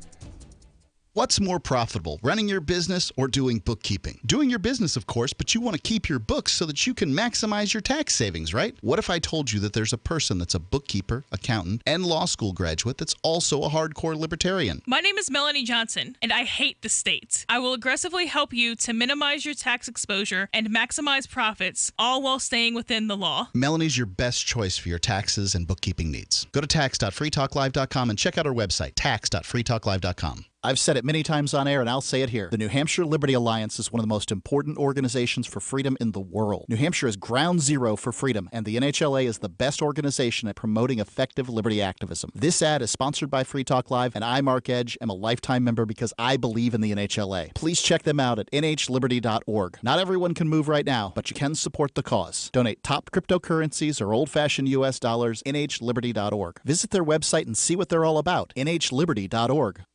This is Daryl W. Perry, host of Free Talk Live. This November, I'll be running in the world's biggest and most popular marathon, the New York City Marathon, and I've accepted a spot on Team Innocence Project because I'm a passionate supporter of their work. Since 1989, 353 people in the United States have been exonerated by DNA testing, including 38 who pled guilty to crimes they did not commit, and 20 of whom served time on death row. The Innocence Project provided direct representation or critical assistance in 180 of these cases. With your help, the Innocence Project can help even more people who have been wrongly convicted. As part of Team Innocence Project, I'm raising awareness about wrongful convictions and raising funds to help free the innocent. I've already paid the race registration fees. However, to secure my spot on Team Innocence Project in the New York City Marathon, I need to raise $3,500 by November 1st. You can support the Innocence Project and help me secure my race entry by going to run.freetalklive.com. The Free State Project has reached its goal of 20,000 liberty lovers who've pledged to move to New Hampshire and get active to achieve liberty in our lifetime. Perhaps you're trying to figure out what part of New Hampshire should be your destination. If so, consider Keene. You'll find more than 150 reasons to move to Keene at move.freekeene.com. Keene is famous for its historic, publicity-generating activism, as well as being the liberty media capital of the world. It's home to freekeene.com, New Hampshire's destination for liberty activism, news, and opinion. For years, we've been compiling over 150 reasons to move to Keene at move.freekeene.com, where you'll learn about some of what's happening here and what makes Keene a great place to live. If you love liberty, you'll probably enjoy anywhere you end up in the Shire. But do your due diligence first. Please visit move.freekeene.com for the full list of over 150 reasons to move to Keene. That's move.freekeene.com. LRN.FM now has a Discord. Discord is a free text and voice chat platform, and we now have our own server with a bunch of channels at discord.lrn.fm. You can join other listeners as they chat about various things during our live shows, or anytime, day or night. Discord software is available cross-platform, so you can have it on whatever device you want and take your chats anywhere. Join our Discord at discord.lrn.fm. That's discord.lrn.fm. The new 4th edition of Healing Our World, The Compassion of Libertarianism, will take your understanding of liberty to a deeper level and has over 1,300 updated references, new cartoons, and a foreword by Dr. Ron Paul. With discounts for multiple book purchases, the 4th edition of Healing Our World is a great gift for the liberals, pragmatists, environmentalists, and Christians in your life who think libertarianism is cold-hearted. Get yours today at healing.freetalklive.com and use promo code FTL for a $5 discount. Join the LRN.FM Discord for live chat 24/7 at discord.lrn.fm. That's discord.lrn.fm.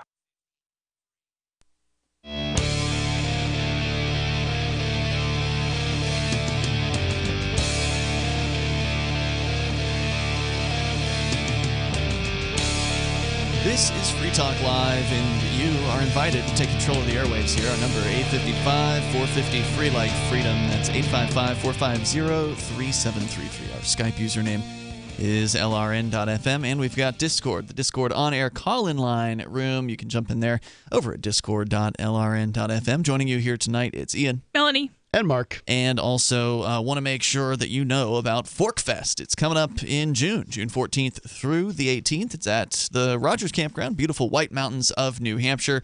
Just an absolutely splendid, stunning location right there the very first week, or I guess the last week of spring, right before summer officially begins. It's ForkFest, and it's decentralized. You might have heard of the Porcupine Freedom Festival. We broadcast from that event for many years, and it's kind of, forked off, if you will, like a lot of the Bitcoin forks or schisms of other movements of religions and politics. And so PorcFest has forked into ForkFest, and so now there is two events that happen. One of them is PorcFest, which is a centrally planned event that's been going on for many years. And then there's ForkFest, the not so centrally planned. There's no committee. There's no tickets. There's just the campsite. If you get your campsite with the campground and or RV site or motel room, or camp off the site, somewhere else. There's probably another campground in town if you don't want to be there. But ForkFest is happening at Rogers Campground, and it's June 14th through the 18th. We've got people asking questions about it in the Twitch chat tonight, which, by the way, you can join us on Twitch. That's where we do live video streaming of Free Talk Live. So just go to twitch.lrn.fm. and you can access that there, and there's a chat room built in that's a different chat than what we have going on in our Discord. So we've actually got two active chat rooms now that we kind of try to pay attention to these days, whereas back in the old days we just had one chat room, the IRC chat, and it kind of got overrun with trolls and was hard to moderate, and we never really ended up paying much attention to that one. So check that out at twitch.lrn.fm. But one of the questions was, does everyone camp, or do some people get rooms? And I would say that most people camp when it comes to going to events like ForkFest or PorcFest. Most people will get a campsite, and sometimes they'll share that site with multiple campers. So you might see a few different tents popped up on one campsite. I don't know what the exact rules are for Rogers Campground about that. I do know that they have some sort of limit, but we've seen those limits pushed in the past before as far as the number of people. Yeah, well, in the week that they're flush with cash, try it the week before. Well, either way, Mark, I'm not going to make any guarantees to anybody about how many people they can keep on a site. They'll have to, check out Rogers. So those are the rules. I mean, if there are rules, they come from the campground. There's no organization that's creating rules for ForkFest. Basically, the rule is you create whatever you want. So if there's something that you want to see happen, maybe it's a musical performance, maybe it's speechifying or game night or whatever it is you want to do, you should probably put it together. Because this is going to be this event's going to hopefully attract the kind of people that can appreciate that. Or if you just want to kick back and camp in the woods with some libertarians, you can do that too. So go to forkfest.party to learn more about it. There's some community resources there, like a forum and some chat rooms that you can get involved in and connect with other people who are attending ForkFest 2018. It's the second year for this decentralized libertarian camping event. And once again, that is forkfest.party. As we continue here, of course, we'll take your calls, your thoughts, if you make them, about whatever's on your mind. So I mentioned there's another case here about Bitcoin. We talked in recent weeks about the Thomas Costanzo Morpheus case out of Arizona. And he, if you don't recall, was a libertarian, still is. Unfortunately, he's probably going to prison. He's a libertarian activist in Arizona. He has worked with our friend Ernie Hancock from Declare Your Independence over at freedomsphoenix.com and was selling bitcoins on localbitcoins.com, which is a very popular Bitcoin sales site, the very same site that apparently the FBI has been sniffing around me about. And so Morpheus, in this case, unfortunately, had sold some bitcoins to an undercover FBI agent who at one point in the process of doing these sales, I think they had gotten a couple sales under their belt together. And these were in-person sales, by the way. Local bitcoins you can buy online, you can buy in person. So he was actually physically meeting this person in real life. So after a couple of successful sales, the undercover agent informed him while they were in a car together, this according to one of the people who attended the trial and called in to tell us about it, while they were in a car together going to set up the next deal, he told him something like, oh yeah, I need this because I'm because I'm a Russian heroin dealer. And then Morpheus, unfortunately, made the mistake of continuing to sell him Bitcoin after I wonder that point. how much, if that's not recorded. I don't know if they record their undercover meetings. I suspect they do because they had that. Because I would really want to hear the tone of voice that someone used when they said, "I'm a Russian heroin dealer." I'm sure it wasn't that exact wording. I'm paraphrasing. Yeah, but there is that was kind of a if somebody's like, "Oh, I'm using this to buy drugs," that's one thing. That is kind of a pushing it kind of story, because then you bring up the issue of the I'm not a participant anymore, I'm a hostage now defense. What do you mean by that? Because he's afraid of the Russian mafia or something like that? Oh, that's interesting. Yeah, I don't know what his defense exactly was in that case, but whatever it was, it did not convince the jury, and they found him guilty of 5 counts of money laundering. Because after that one incident, they continued to have 4 more incidents of sales. So, that's very, very, very, very, very important, people, is that if you're, for whatever reason, selling Bitcoins to people and they decide to share with you that they're going to do something that is illegal or marginally legal, that you just not sell it to them. Yeah, because that's illegal, and they're either at that point undercover, or they're really, really stupid. Well, and they're going to go around talking about your illegal transaction. Right. So either way, bad idea. They're ignorant and they need education. The best education life has to offer is real effing life. Yeah. Okay, and real effing life is if you say jocularly, "I'm a Russian heroin dealer," and I, have no other choice but to believe that. Mm-hmm. You don't follow it up with, "No, I'm just kidding. I'm a college student trying to avoid having have to work a real job once I make a huge amount of crypto." I might even walk away if they said "just kidding." I mean, that would make me pretty nervous. Point, I'm gone. I agree with you. First of all, I'm not getting in their car to sell Bitcoin. Well, right, but that's how some of these people do it. These are real life deals. They might go into a McDonald's or, McDonald's is different than your car. If somebody thinks it's funny to say that to you when they're buying, getting Bitcoin from you and you don't know them from Adam, right? They may also think it's funny to josh around when you're at your jury trial. I mean, do you want to deal with this kind of jokester in this kind of situation? Whatever they're buying and whatever they're selling, it isn't worth it. So that was the latest episode from Local Bitcoin's arrest. Now here's one that's developing into a trial that should be starting very soon. This story from San Diego Union Tribune out of San Diego, California. Christina Davis reporting Bitcoin isn't issued by the government, nor can it be deposited in a bank. So should it be subject to the same federal banking rules as traditional paper and coin currency? It's a question that federal authorities have been grappling with ever since digital currency took off a decade ago, one that will now be heard in a San Diego courtroom with the indictment of Morgan Rockcoons, or Raccoons, R-O-C-K-C-O-O-N-S. Raccoons? Anyway, Morgan, he's 30 years old, was the target of an undercover sting that depicted him as being a prolific Bitcoin trader who exchanged Bitcoin for a butane hash oil manufacturer without complying with anti-money laundering banking rules. And we'll tell you more about his case coming up here in moments. Our friend Michelle Seven is going to be attending. More coming up. Fully cooked, ready-to-eat bacon. I'm talking thick, meaty, center-cut presidential bacon. Savory and delicious. I buy some, I use some, I store some. Awesome. No refrigeration needed with a 10-year shelf life. NASA-packed technology. Bacon. Fully cooked, fully hydrated, ready to eat right from the packed bacon or warm and served. Life-saving, ready-to-eat bacon. 10-year shelf life bacon. Ships free at fullycookedbacon.com. Fullycookedbacon.com. Hear that? That's the sound of a house being trashed while a gang of thieves ransack the place. And what they don't steal will be destroyed. This year, resolve not to be the next victim of a break-in. Go to faketv.com and discover a device that creates the illusion someone inside is watching TV, even when you're miles away. Security is a mindset, and Fake TV should be part of your security solution. Be vigilant, but not fearful. faketv.com. This is Michael Dean from the Freedom Fiends. I've run websites since 1996 and have used over a dozen web hosts in that time. AgristHosting.com is the only one that hasn't broken my heart.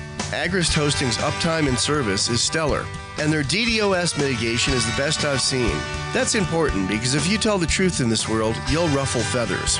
And some people will try dirty tricks to silence your voice. No matter what the haters hit us with, Agrist Hosting keeps our websites online. If you have a mission-critical commercial presence or a world-changing activism site, you cannot tolerate any skullduggery. So go with agristhosting.com. Have a WordPress or blog site, but you're not satisfied with performance or uptime? Or just want raw hosting? Want to pay with Bitcoin? Agrist Hosting specializes in high-performance hosting with personalized service. Go to agristhosting.com and click on the button that says Get Hosted. That's agristhosting.com. Cell 411 is a free app for Android and iOS that replaces government-controlled 911.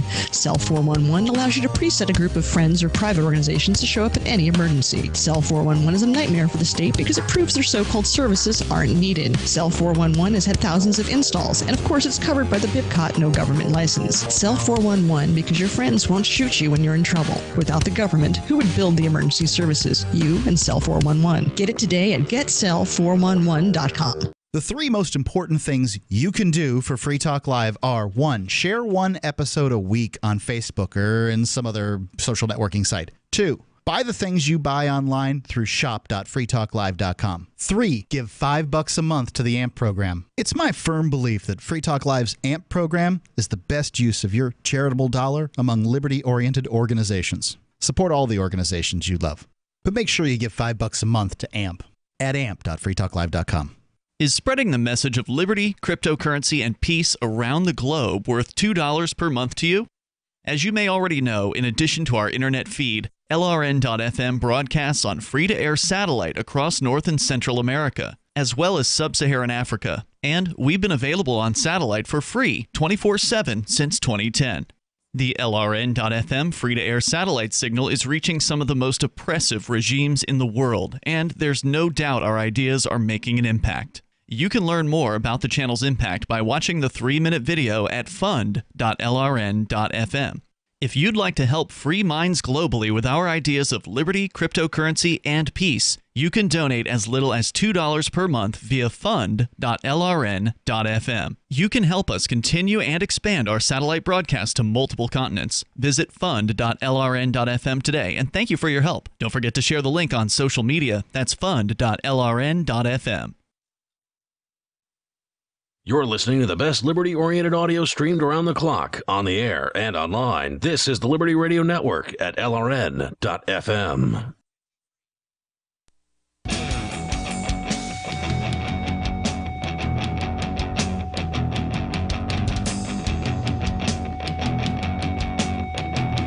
It is Free Talk Live. You can join us right here. The toll-free number is 855-450-FREE like freedom. That's 855-450-3733.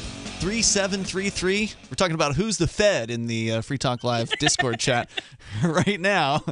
Have they nominated me? Discord.lrn. No, actually. .fm. Well, Ian said all angry people are the Fed. No. I was talking about how Lumpy was the Fed when he first moved here. He was an early mover to the Keene, New Hampshire area, and it tends to be whoever the Fed people consider to be the Fed is like whoever's the new guy.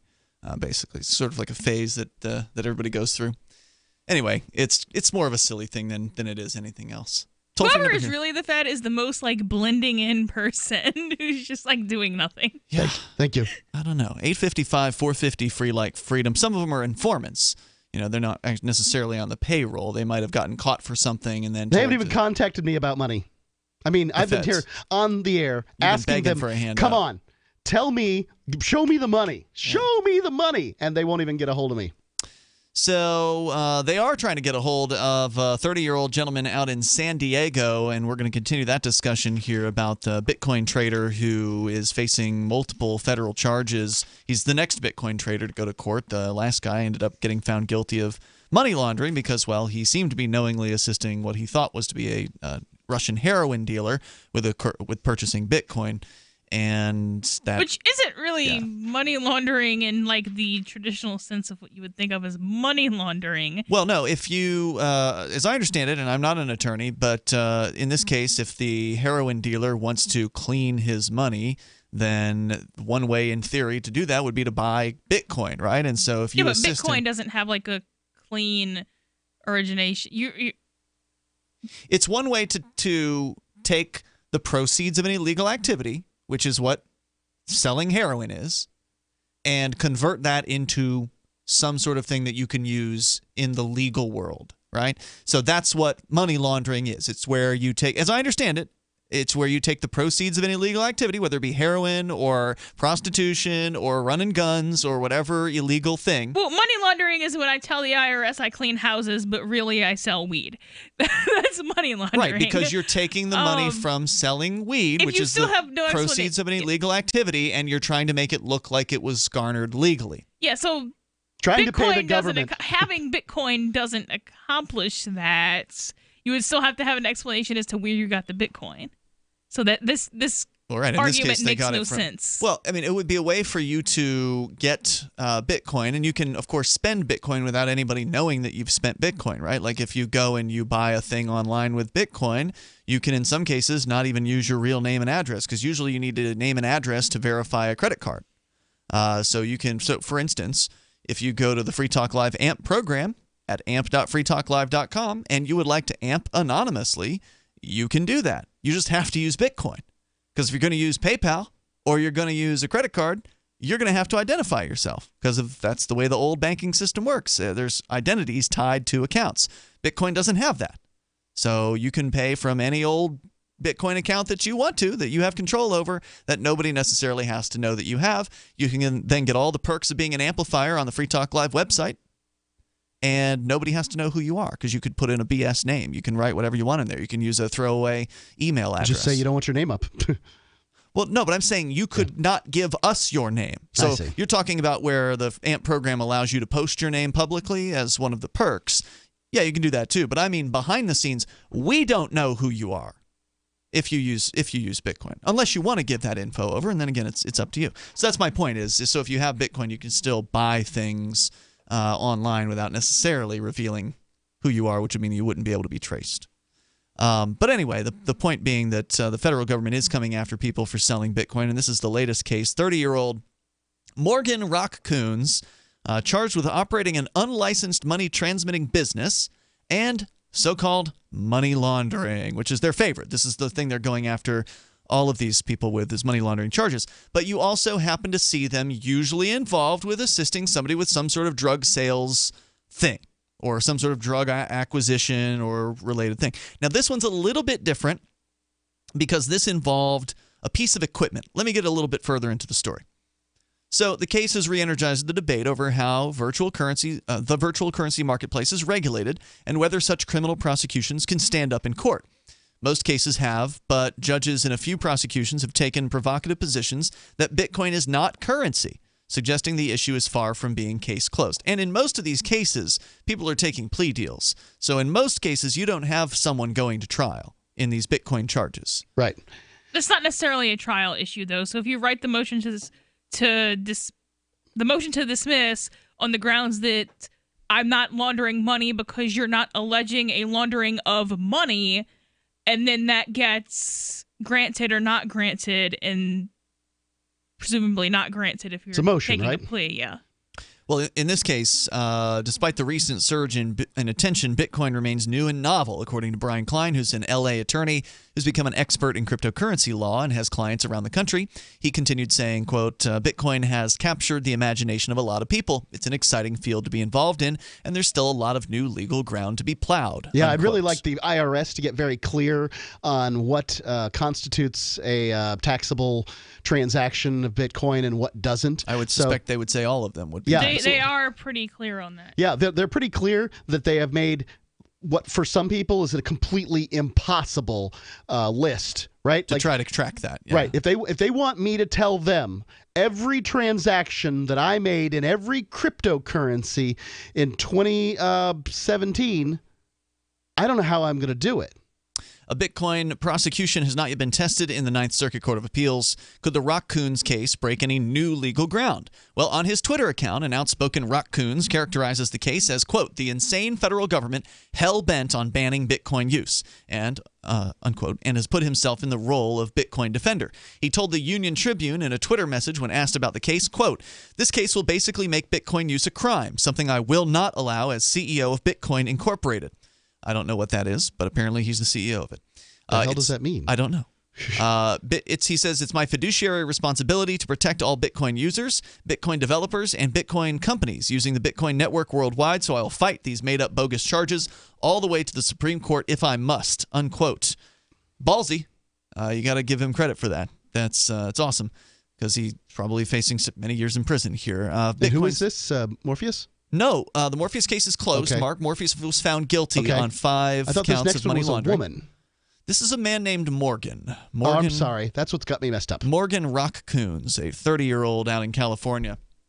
Apparently, he's the CEO of Bitcoin Incorporated, and I don't know what. Again, we don't know what that is. But Bitcoins are, according to the story here, the most popular kind of digital currency, defined succinctly by the website LifeWire as, quote, an electricity converted into long strings of code that have money value. And that's not a particularly good definition of it, but a better definition might be a decentralized form of currency, electronic currency that is created by the marketplace, created by programmers, and governed by the people rather than by the government and the banks. But going on. You can't hold Bitcoin like a dollar bill, but the long code has value and is kept in a virtual wallet to be held onto as an investment or to be used to buy goods. Some major retailers accept Bitcoin, but it hasn't caught on as pioneers had hoped. Of course, I imagine it took a while for credit cards to catch on, too, once those came out. Its anonymity, says the article, makes it the currency of choice for the dark web, which hosts a massive underground marketplace for everything from child porn to drugs to identity theft to murder for hire. The law surrounding how Bitcoin can be exchanged is found in guidance from the Financial Crimes Enforcement Network, the arm of the U.S. Treasury Department that works to combat money laundering with regulations. In 2013, FinCEN announced that virtual currency was no different than standard currency when it comes to following the Bank Secrecy Act. The guidance requires people in the business of exchanging Bitcoin for traditional or other type of currency to register with FinCEN and follow other anti-money laundering measures as banks do. And I will disagree with that interpretation. Okay. So, according to an attorney who's looked at this matter and written a legal opinion about this matter, if you are exchanging dollars for other foreign currencies, you are a money services business under the government's definitions.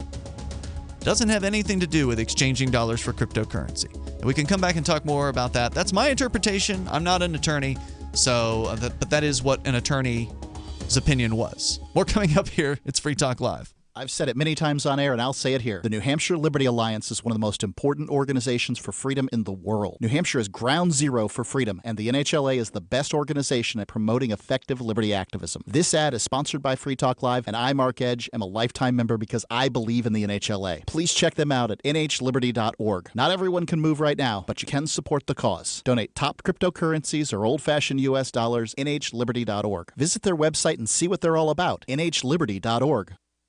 The Bitcoin.com wallet is a simple and powerful, full-featured wallet that allows you to send and receive Bitcoin Cash and Bitcoin Core with anyone, anywhere in the world. It supports both single and multi-signature wallets and is available in multiple languages. Use the Bitcoin.com wallet to buy, send, store, and receive both Bitcoin Cash and Bitcoin Core. Learn more at wallet.bitcoin.com. Water is the single most important thing your body needs, so you want to be sure it's the best for you and your family. Since 2005, thousands have depended on Berkey purified water. The Berkey Guy provides the lowest priced filtration systems in every size for incredibly delicious water now and in an emergency. Get to GoBerkey.com or call 877-886-3653.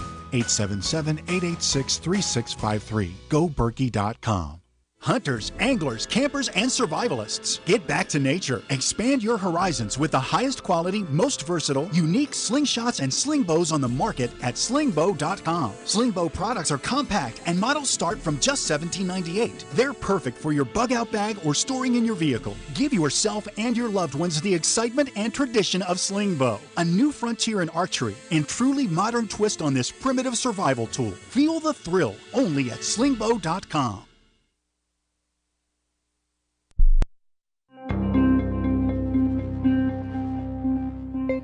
Bewildered paralegal Caitlin Levy says that after returning home from work today, it occurred to her that oddly at no point during her day was she harassed, leered at, or made to feel humiliated or physically threatened. It's weird. Looking back on it, I suddenly realized that not one strange man made a creepy comment at me or an obscene gesture or a sleazy look for like the whole day. How can that be?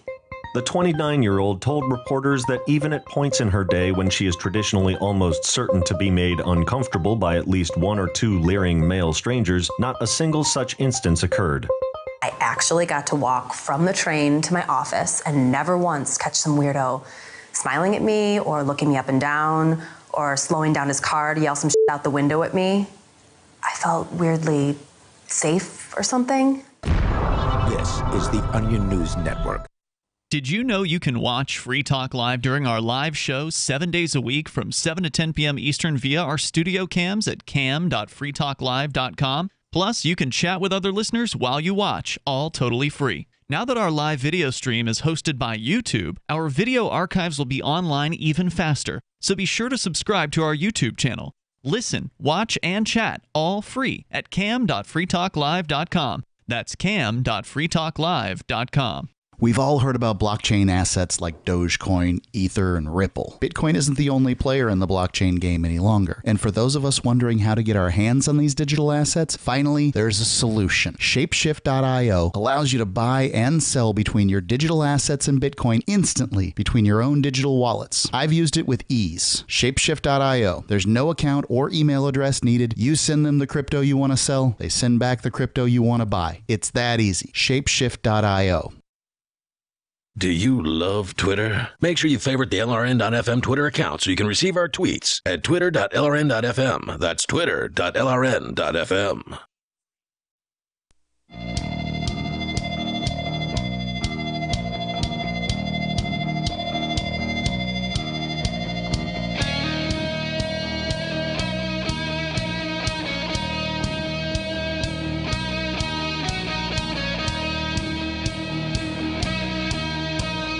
It's Free Talk Live. You can bring up what you want. The toll-free number here, 855-450-FREE like freedom. That's 855-450-3733. Our Skype username is lrn.fm. And in the studio here with you tonight, you've got Ian. Melanie. And Mark. Plus, do want to let you know about liberty.menu. If you've got a business and you want other libertarians to know about it, if you're a liberty-minded person, like you are somebody who rejects the initiation of force, and you agree to abide by the ethics of the non-aggression principle, you qualify to use liberty.menu. Just add your business to liberty.menu, or if you've got more than one business or one project that you want people to know about, add them all because it's free to do that over at liberty.menu. It'll show you on the map, and it's map-based, and you can put all kinds of details in there about your business. Your customers can leave reviews. They can rate your business. And hopefully you'll get more libertarian customers because you're listed in the key Liberty business directory, which is liberty.menu. It's the best. There have been a few attempts at this in the past. This is the best one. It looks great. It's easy to use. Just head on over to liberty.menu and get your stuff up there. Not just businesses, but also if you've got a Liberty event that you're working on or you're helping with, you can list that, and also digital content. So if you're a creator, you can be listed at liberty.menu. So get on over there and then use code FTL. If you want, you can get a special badge with that. But again, there's you don't have to buy anything. You can just list whatever you want there for free at liberty.menu. So we're talking about the latest victim of federal prosecution for Bitcoin-related activities, specifically, I think, selling Bitcoin. We'll get into some of the allegations in the case here in a moment. But the piece here is from the San Diego Union Tribune, where they're asking some of the larger questions that these prosecutions against Bitcoiners bring up, because they almost always come at these people with charges of money laundering. And in the case of Morpheus, the more recent one, those charges stuck. But in the case of Morpheus, they also dropped some charges that they came at him with.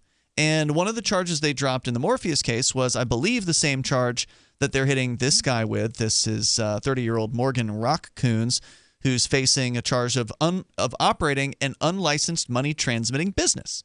So they dropped that. That got dropped, and Morpheus went to court. So the people who've been convicted of running an unlicensed money transmitting business so far, as I understand it, are the ones who've taken a plea deal on that charge. Okay. Morpheus was like, I'm going to trial. And then they dropped the charge. Did they drop the charge of possession of ammunition? They dropped that too.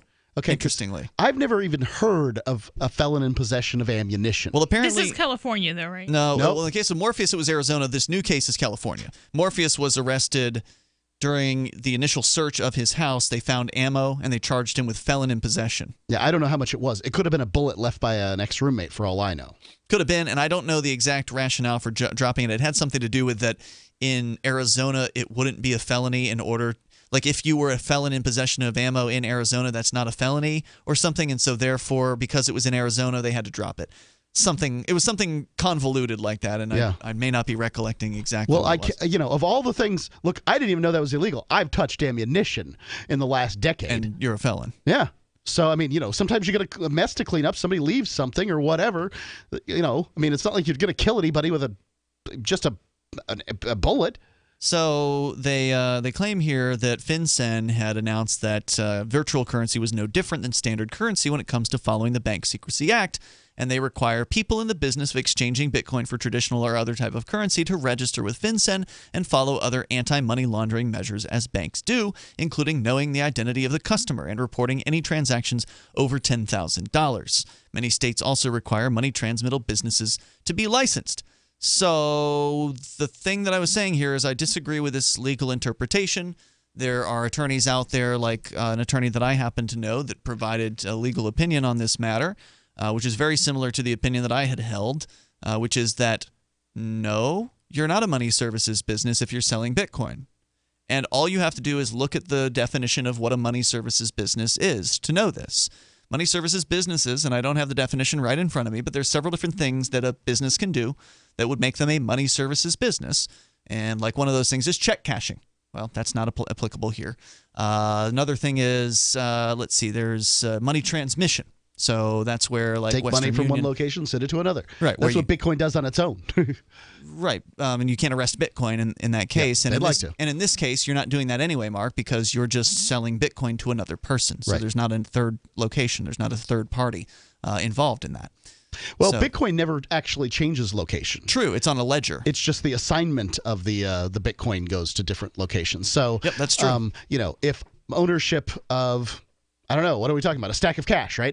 Yep. So, money transmission would be moving money from one location to another. But if a stack of cash stayed in one location, but the owner of that stack of cash changed from Albuquerque to, Nova Scotia, then you have, ownership has changed across country lines, but still... The money's still there. The money's still in the same location. This is one of the difficult things is that these laws were written for the 20th century and attempt to be enforced in a 21st century super government non-organization. It doesn't even make any sense. Right. I mean, ultimately, if you really want to make an interesting argument about Bitcoin, and this is a kind of a different approach, is that Bitcoin's freedom of speech. Bitcoin is code. In the same way that, so not using money as an example, but using, the first copy of Beethoven's, one of his symphonies, right? A piece of valuable speech. Somebody could buy and sell a piece of speech, right? Something that was valuable. A painting is speech, and it's expression. And Bitcoin was the expression of Satoshi Nakamoto, the person or persons, whoever it was, we don't know, who wrote Bitcoin back in 2009. Yep. That's the creator of Bitcoin. That person spoke it into existence, and the people who are trading in Bitcoin are just simply trading in free speech. They're trading in a digital creation. Yeah. A thing on the internet. Ones and zeros. Yeah, if somebody took a copy of the one of the original Declaration of Independences and decided to cut each letter out and then hand it around to people, and people decided each letter was worth something on this old hemp paper or whatever the heck it's on, right? And then they moved it around back and forth. What's that? In this case, this speech is worth something because it does what it says it's going to do, which is to say that it provides cryptographic security, which provides real value for transferring value over the internet. And it does it well. If it didn't do it well, it wouldn't be worth $6,000 or $7,000 per unit right now, because it would be hackable, it would be broken, it would be destroyed, and it wouldn't be working at all. So anyway, the other point on the money transmitter, or the money services business claim, is that one of the other things they might allege is that, well, you're doing a currency exchange. If you actually look at the definition, it's foreign currency exchange. And it has to be, otherwise it would be illegal to give you change for $1.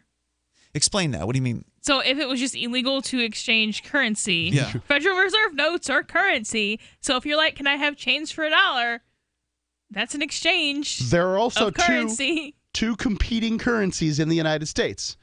The U.S. Mint will make you Sacagawea coins, all right? $1 Sacagawea coins, and there's also there's the old Eisenhower ones, and they're in circulation, and there's the Susan B. Anthony ones. So there are 3 U.S. Mint dollars, and then the Federal Reserve is also making dollar bills, and the Federal Reserve is making the presidential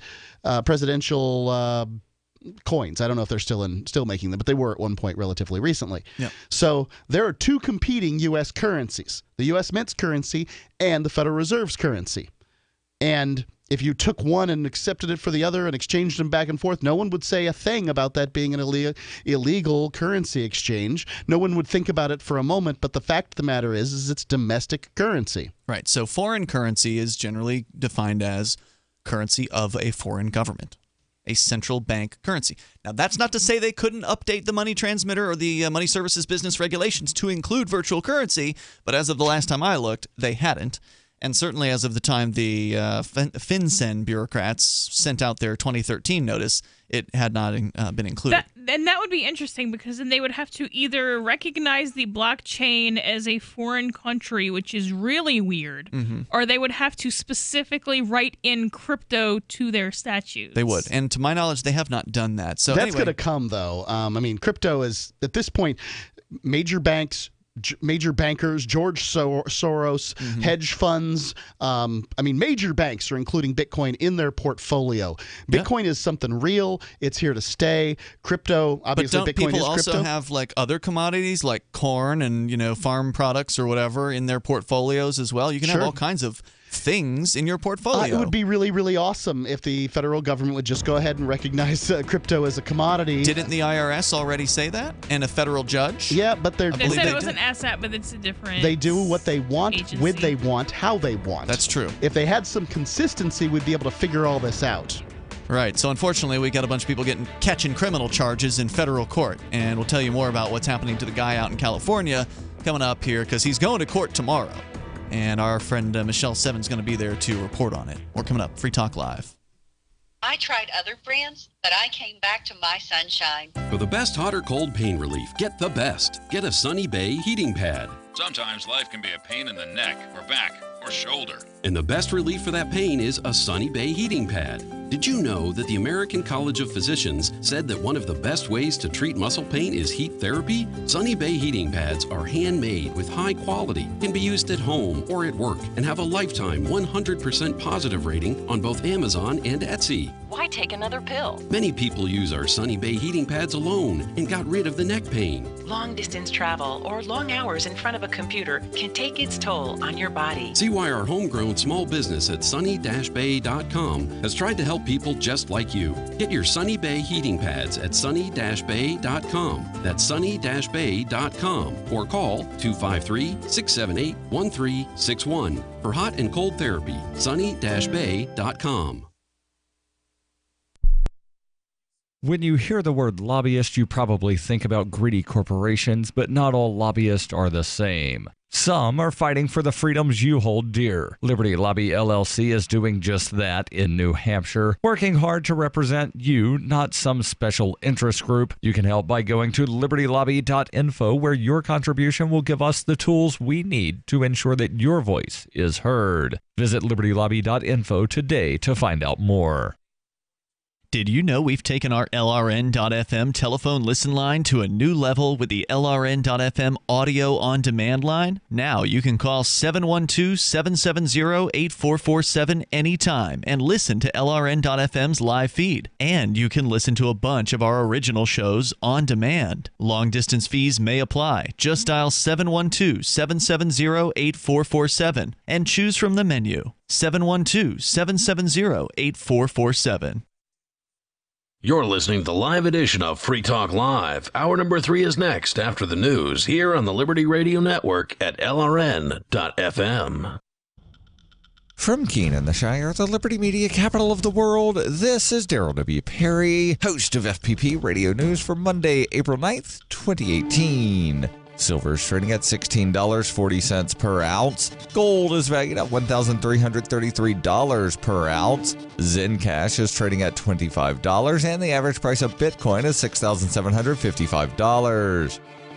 Antiwar.com reports U.S. officials are being quoted in Reuters as saying North Korea has directly informed the United States they are willing to discuss denuclearization during the upcoming summit between President Trump and Kim Jong-un. This has been reported as North Korea's position before, with both South Korean and Chinese officials having reported that they'd been assured of this. The direct communications with the U.S. is a positive sign, particularly since the U.S. and North Korea don't have any formal ties. Reportedly, this was through the New York channel, where the U.S. and North Korea conduct secretive diplomatic contacts through the North Korean mission to the United Nations. The denuclearization message was said to have been delivered in one such meeting. 2017 marked a year of ever-worsening hostilities between the U.S. and North Korea, but diplomacy has really taken hold in 2018. North Korean talks with South Korea and the Winter Olympics have given way to agreements for high-profile summits between Kim and both U.S. and South Korean leaders, as well as an impromptu Kim visit to China, his first such visit since taking power.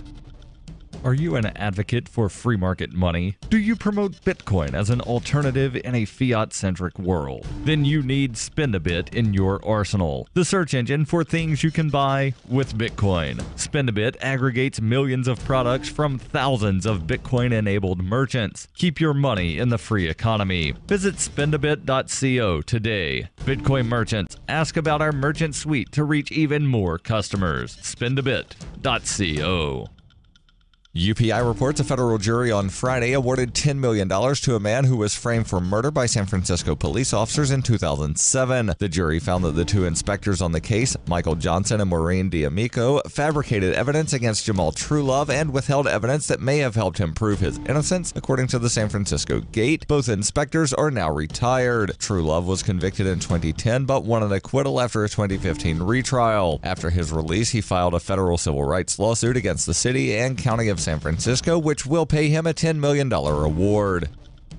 For over 40 years, Roberts & Roberts Brokerage has been a trusted source for buying and selling precious metals like gold and silver. And as a Bitcoin-preferred business, Roberts & Roberts Brokerage has removed the minimum purchase amount for all orders paid in the digital currency. Call Roberts & Roberts Brokerage today for knowledgeable advice on buying and selling precious metals and a forward-thinking approach to new technologies. 800-874-9760 or visit online at rrbi.co. Reuters reports a hack on an Arizona election database during the 2016 U.S. presidential election campaign was carried out by suspected criminal actors, not the Russian government, according to a senior Trump administration official on Sunday. The official was responding to Reuters on a report on CBS News 60 Minutes, citing an internal government document that Russian hackers successfully infiltrated computer systems associated with at least 4 U.S. states, including Arizona, leading up to the 2016 election. Hackers working for the Kremlin breached systems in Illinois, a county database in Arizona, a Tennessee state website, and an information technology vendor in Florida, according to the previously undisclosed October 28, 2016 assessment from the Department of Homeland Security, according to the program. But an administration official speaking on the condition of anonymity said media reports had at times relied on outdated or incomplete information and conflated criminal hacking with Russian government activity. The cyber attack on Arizona was not perpetrated by the Russian government, according to the official. Media outlets, including Reuters, reported in August 2016 that the FBI had detected Russian breaches of voter registration systems in Arizona and Illinois. Reuters was not immediately able to confirm the authenticity of the DHS assessment, which would have been issued less than 2 weeks before the election. A DHS representative could not immediately be reached for comment. U.S. intelligence agencies last year accused Russia of using hacking, false information, and propaganda to disrupt the 2016 election and try to ensure Republican Donald Trump defeated Democrat Hillary Clinton. Russia denies interfering in the election. Trump has denied any collusion between his campaign and Moscow. The alleged breach of Tennessee state website had not previously been reported. While DHS said there was no evidence any votes were actually altered, it has not publicly provided full details regarding which states experienced compromised systems or how deeply hackers penetrated them. This has been FPP Radio News. Online at fppradio.com. Hamburglar urges a Senate subcommittee to rubble. This is Doyle Redland reporting. Hamburger advocate and convicted felon Hamburglar denounced a prison system he called rubble as he testified before the Senate subcommittee on penal reform. Hamburglar, convicted in 1998 of breaking and entering a McDonald's hamburger franchise in South Beloit, Wisconsin, and currently serving a sentence of 3 to 5 years, made this impassioned plea before being interrupted by U.S. Senator Bob Smith of Rhode Island. Certainly there is room for improvement in our prison system, but I would hardly call the current situation rubble. After delivering his message to the subcommittee, Hamburglar was promptly placed in chains and returned to prison to serve out the remainder of his sentence in solitary confinement. Doyle Redland for the Onion Radio News, online at theonion.com. This is the Onion News Network.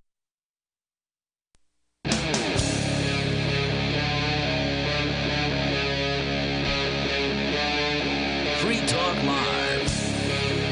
It's Free Talk Live. Dial in, toll free, bring up what you want right here on number 855-450 free like freedom. We're talking about the attack on Bitcoiners. Another one is facing federal criminal charges of money laundering and operating a or was it money transfer? Operating a money transmission business or running a money services business, unlicensed money transmitting business. And we'll get into more about what's going on with him because his trial is getting ready to kick off out in San Diego. With you here tonight, it's Ian, Melanie, and Mark. Let's go first to your phone calls and thoughts, though, where we've got Focus calling from Philadelphia. You're on Free Talk Live. Hello, Focus. Hello, Focus in Philly. Going once? We've been having some phone troubles here tonight. I don't know if it's our end or the caller, so I'm going to put Focus back on hold here. If you want to get on the air through our Discord chat, you'll sound way better than if you call on the phone. In fact, that's where I invited Michelle Seven to call us tomorrow night to give us an update on this case that we're going to be telling you about here with the Bitcoiner. I gave her the walkthrough on how to get the Discord app up and rolling. If you want to get us on Discord, just install the Discord app. It's just a few steps. You install their Discord app for whatever operating system you're on. And then once the app's installed, you go and you create your username, and then you go to your web browser and type in discord.lrn.fm. You go to that web address, and that will get you in. That's basically your invitation link, and that gets you into the Discord. So we're talking about the guy who is facing federal criminal charges of money laundering and running a money transmitter business without governmental permission slip. To the story here from the San Diego Union Tribune, it's a general intent crime, they say, meaning it's a felony for someone to run an unlicensed Bitcoin business, whether or not there's knowledge of the licensing requirement. This is, again, the interpretation of the journalist here. The law, as the DOJ interprets it, quote, provides almost unfettered prosecutorial discretion, making it a relatively easy criminal charge to bring and secure a conviction. That, according to an attorney they interviewed earlier, Mr. Klein, who is a Bitcoin attorney. He points out in an essay on coincenter.org, a nonprofit research and advocacy group. He says, and because the courts so far have appeared to line up behind the DOJ's interpretation, it can be a very difficult charge to defend. Unquote. The prosecution of Charlie Shrem was the first of its kind and made Bitcoin enthusiasts nervous. The young Bitcoin entrepreneur had started an exchange business that actually was an advertiser here on Free Talk Live. We were there at their grand opening of BitInstant. In Manhattan, at their offices. It was awesome. It's a lot of fun. That's right. Thank you, Charlie. It was great. It was great. He's been on the air several times, and, he's a great guy. He's now living in Lido Key, by the way. That's great. He started this business, which allowed users to buy Bitcoins and make purchases with Bitcoin for a fee, giving temporary credit to customers to make the deals go faster. In 2014, he was charged with operating an unlicensed money transmitting business, as well as conspiring to launder money to help customers of Silk Road, the massive criminal online marketplace, make purchases with Bitcoin. He pleaded guilty to aiding and abetting unlicensed money transmission and was sentenced to 2 years in prison. But once again, Shrem was one of those people who also had these kind of drug-related charges alongside of the money services business. Right. The impression I got was that he just didn't. You don't want to take this all the way because we got you, saying that you understand that this is for, Guido or whatever. They found emails. He was sending emails to one of the customers at BitInstant, who was a regular customer, was getting customer service from Charlie Shrem, and they had emails that were on Gmail that were unencrypted that revealed that Shrem had been informed by this customer, who was not an informant. This was just somebody who was buying for Silk Road purposes. They just got Gmails. He had just informed Charlie that the reason he was buying Bitcoin was because he was selling stuff on Silk Road. So, I mean, the feds were investigating him for whatever reason. I think they might have popped the dude on Silk Road or something. I forget exactly how they found. Must have been buying stuff on Silk Road because you wouldn't need to buy Bitcoin if you were selling on Silk Road. Maybe. I don't remember all the details, but somehow that's how they got him. Anyway, he pleaded guilty, and others have followed in his footsteps. But Bitcoin advocates point to two court rulings in particular that indicate that legal issues surrounding Bitcoin aren't settled. In 2016, a Miami-Dade judge ruled that Bitcoin is not actually money, not backed by any government or bank, not tangible wealth, and, quote, cannot be hidden under a mattress like cash or gold, unquote. She threw out the Florida charges against Mitchell Espinoza, who had been accused of selling Bitcoin to undercover detectives who told him they were going to buy stolen credit card numbers with it. Again, if somebody tells you they want to do something illegal with the Bitcoin they're buying from you, tell them, sorry, we can't do this. Goodbye. Have a nice day. If they're And in that case, that one isn't a victimless crime, so I kind of don't really feel bad for that guy. Yeah, get those guys thrown in jail. About 6 months later in New York, a federal magistrate judge recommended that charges be thrown out against Richard Petix, who conducted more than 100 Bitcoin transactions with customers, including an undercover agent. The judge likened Bitcoin to Beanie Babies or Pokemon trading cards, a commodity that, quote, has value exclusively to the extent that people at any given time choose privately to assign them value, unquote. The judge noted the absence of a nexus to other criminal activity, as has been seen in the other cases. Prosecutors argued against the judge's recommendation, and the issue ended up being moot when Petix ended up pleading guilty to operating an unlicensed money-transmitting business and lying to investigators about an unrelated issue connected to a prior child pornography conviction. Neither opinion set legal precedent in terms of federal law. In Arizona, federal prosecutors dropped charges against brain scientist Peter Steinmetz after transcripts of his conversations with the undercover agent surfaced. Several times when the agent brought up using Bitcoins for heroin trafficking, just so you know, Steinmetz was the partner of Morpheus. So the Thomas Costanzo, the case we described earlier, a guy who is probably going to prison, he's yet to be sentenced, but sold Bitcoin to an undercover agent claiming to be a heroin dealer. Steinmetz did not. When Steinmetz was presented with the same story, and I don't know if it was the exact same agent, but it was the same kind of situation. He was going to sell Bitcoin. When the agent brought up using the Bitcoins for heroin trafficking or asked to structure the Bitcoin deal to avoid the $10,000 reporting rule, Steinmetz said he didn't want to be involved in anything illegal and declined to do business with him. And, well, they dropped the charges against him. Linking Bitcoin exchange to other criminal conduct, such as money laundering, seems to be the key in these cases, say the experts. Now we get to Raccoons. This is the 30-year-old guy who's the current victim of the federal government facing criminal charges for Bitcoin sales. He caught the attention of U.S. Homeland Security investigations in 2015 on the website localbitcoins.com, which advertised him as a prolific seller in San Diego, according to the search warrant affidavit. Thank you for your service, sir. The website, which is an excellent site, by the way, localbitcoins.com, matches exchangers with customers. And I would call them sellers rather than exchangers. These are just people selling a product online for money. Yeah. An agent went undercover in 2016 and posed as a drug manufacturer who extracts THC from marijuana to make butane hash oil. He asked for help in buying Bitcoin and asked to do the transactions anonymously. While anti-money laundering requirements require money transmitters to take down the personal information of clients and to report transactions of $10,000 and above, Raccoons did neither, despite acknowledging that he was familiar with such regulations, according to an affidavit filed in court. And again, I disagree with the interpretation there, but regardless, the agent mailed $14,500 cash to Raccoons in a FedEx package, and Raccoons gave him 9.998 Bitcoins, while taking a $5,300 service fee. The affidavit states. A pretty big fee.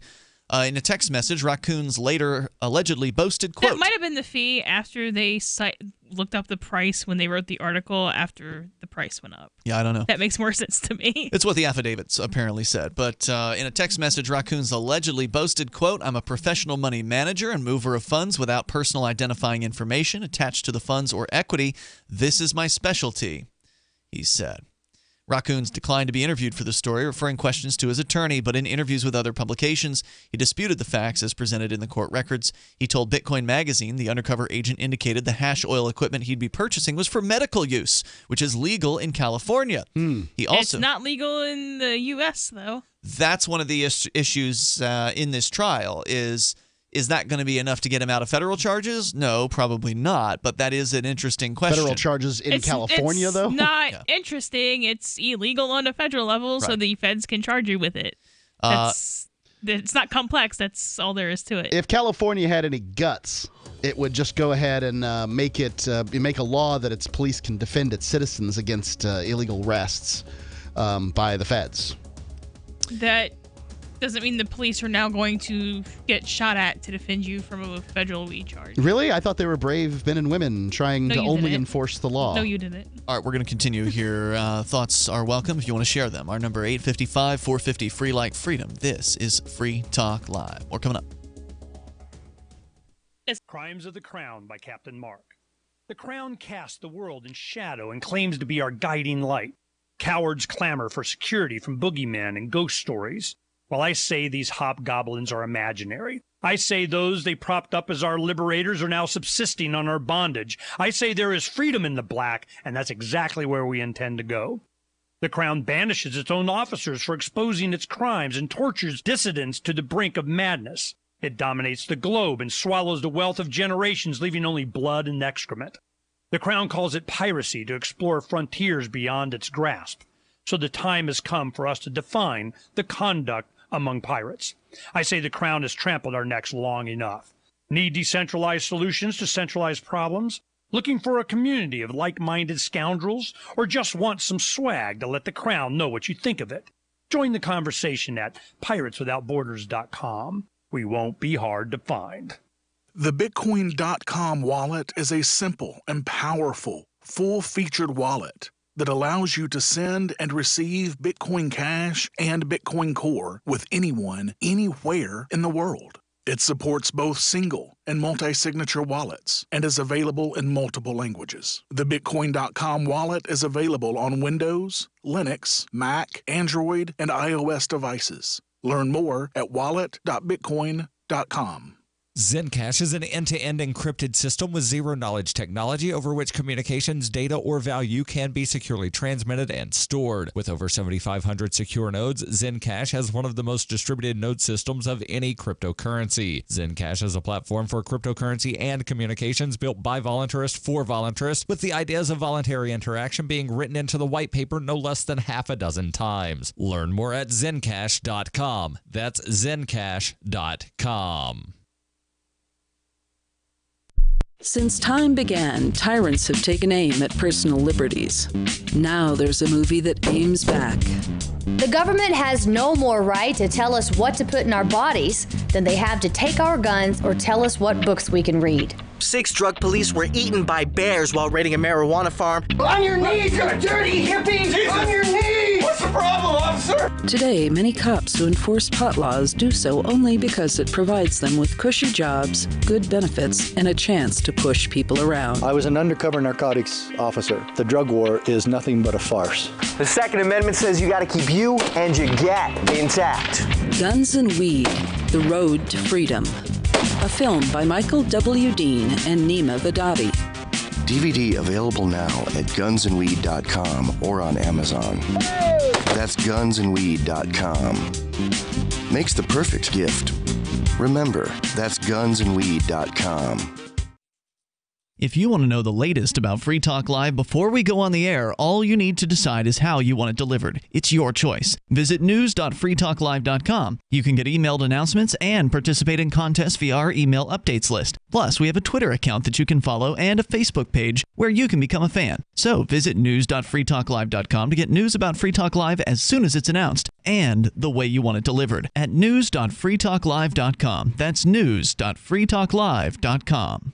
Hi, this is Mark Edge of Free Talk Live. Michael W. Dean's book, User's Manual for the Human Experience, changed my life. In a culture that attempts to turn you into a compliant victim, this book gives you implementable steps on everything from how to be aware of your environment, walking down the street, to business, to how to handle a toxic person in your life. If you're a human, you need to read this book at least once. Go to Amazon and get the Kindle version, or paperback, or an audiobook of A User's Manual for the Human Experience. You can put the Liberty Radio Network on the air in your area. Visit broadcast.lrn.fm to learn how. Broadcast.lrn.fm.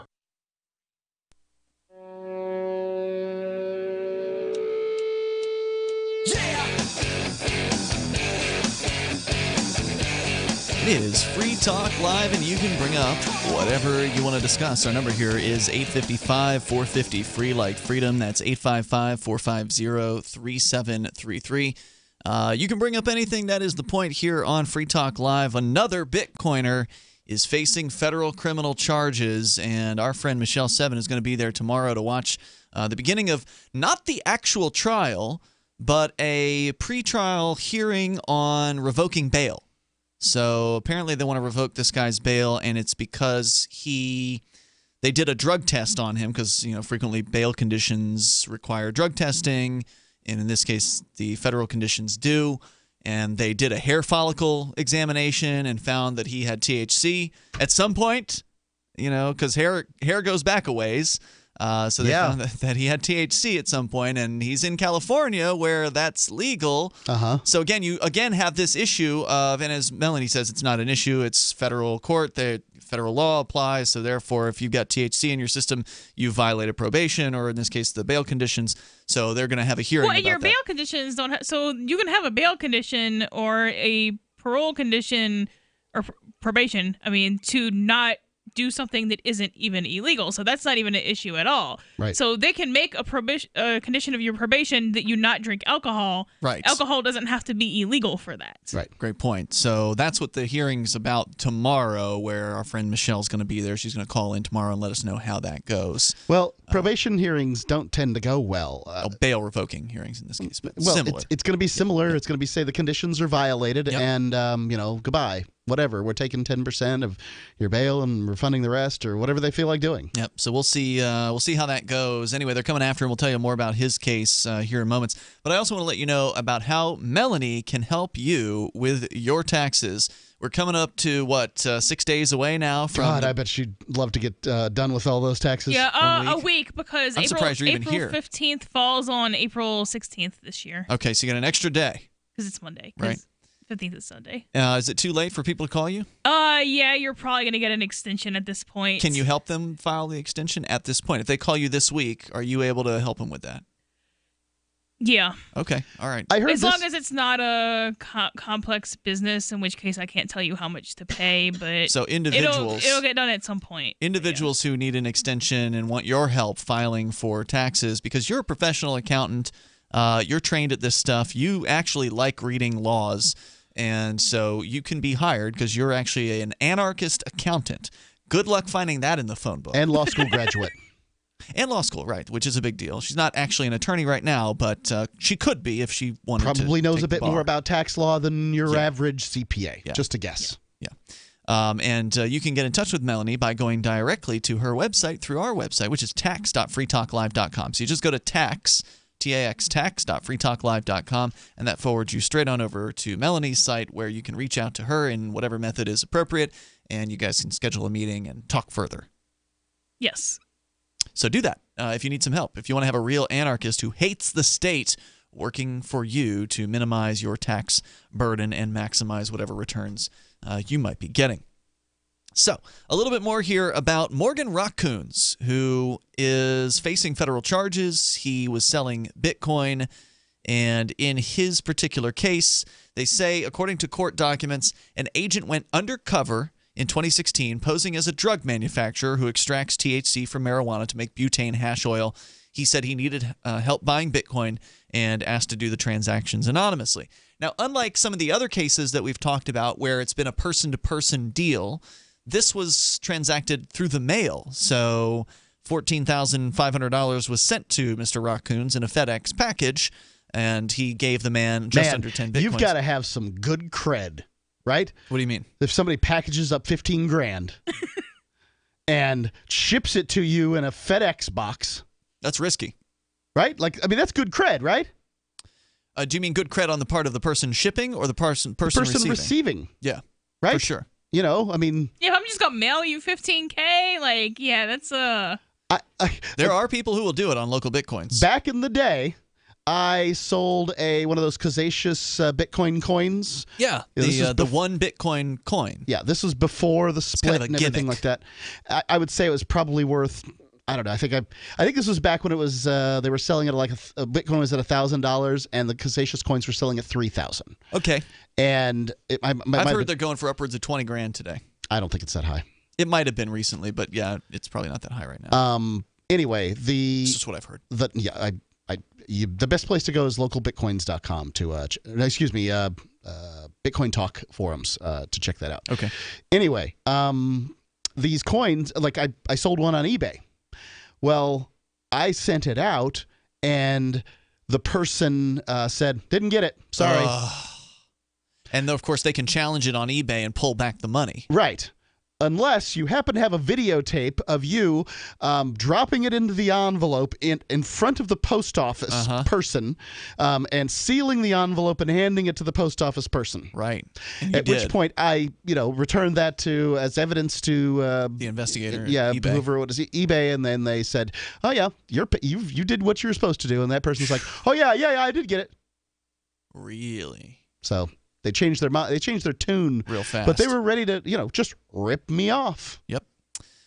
So Raccoons, again, according to the story here, he told Bitcoin Magazine the undercover agent and indicated the hash oil equipment he'd be purchasing was for medical use, which is legal in California.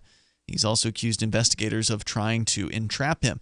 Now, if the person who's buying the Bitcoin from him is in California, Melanie, if looking at this as a federal case, if the person who's buying is in California and the seller's in California, is anything really crossing federal lines in that case? What are the feds involved for exactly? What does that have to do with anything? We don't know. That's why we're asking the attorney. Well, but the statement here is that, according to Raccoons, the undercover agent claimed that he was in the medicinal use business, which is legal in California. But it's not illegal in the U.S. But how is the federal government getting jurisdiction if it's money because or it's a federal Bitcoin? crime. So even though it's within a state bounds, it's still a federal crime, is what you're saying. Yeah, so I can't just stand in the middle of New Hampshire or any other state and just commit federal crimes all day long. I see what you're saying. And not expect to get arrested. But, okay, so what you're saying is the federal government could go and arrest anybody who's selling marijuana in any of the states where it's legal. They're just not deciding or possessing, to do that. Or Let me ask you this about marijuana, though, Melanie. How come it took an amendment to the United States Constitution to make alcohol illegal, but it didn't take an amendment to make marijuana illegal? Because the U.S. got better weapons in between those two times. Not many. But well, it was good enough, apparently. Yeah. According to the story, seems to care. He's accused investigators of trying to entrap him. He said, quote, this is in his interview with Bitcoin Magazine, "I asked for only less than $10,000. They sent me $14,500 and refused to send anything less than that. He says, and I sent under $10,000 worth of Bitcoin to follow the law," he told the magazine.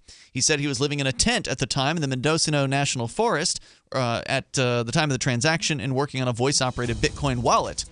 Quote, "I was living like a mountain man, so I didn't really need money, but eventually I just needed to buy food, so I decided to sell some coin. When somebody asked me to buy some, I usually just always turned it down, but I needed cash to eat," he told the magazine. Agents found him later at the Palms Casino Resort in Vegas when he was arrested on February 9th. I'll tell you a little bit more about this, and you can share your thoughts coming up. Bring up whatever's on your mind here. Take control of the airwaves on Free Talk Live, 855-450, free like freedom. Hunters, anglers, campers, and survivalists. Get back to nature. Expand your horizons with the highest quality, most versatile, unique slingshots and sling bows on the market at slingbow.com. Slingbow products are compact and models start from just $17.98. They're perfect for your bug-out bag or storing in your vehicle. Give yourself and your loved ones the excitement and tradition of Slingbow, a new frontier in archery and truly modern twist on this primitive survival tool. Feel the thrill only at slingbow.com. It's a no-brainer. A Big Berkey water filter is the one you need, period. You need a water filter that removes chlorine, fluoride, pharmaceuticals, BPA, and other endocrine disruptors, pesticides, bacteria, viruses, and much more, right? And does it all at only 2 cents per gallon. Get the original and most trusted name in gravity water filtration, Big Berkey. And now GCN listeners receive 5% off ceramic filter systems using code GCN. Call or click 1-877-99-BERKEY or BigBerkeyWaterFilters.com. That's 1-877-99-BERKEY.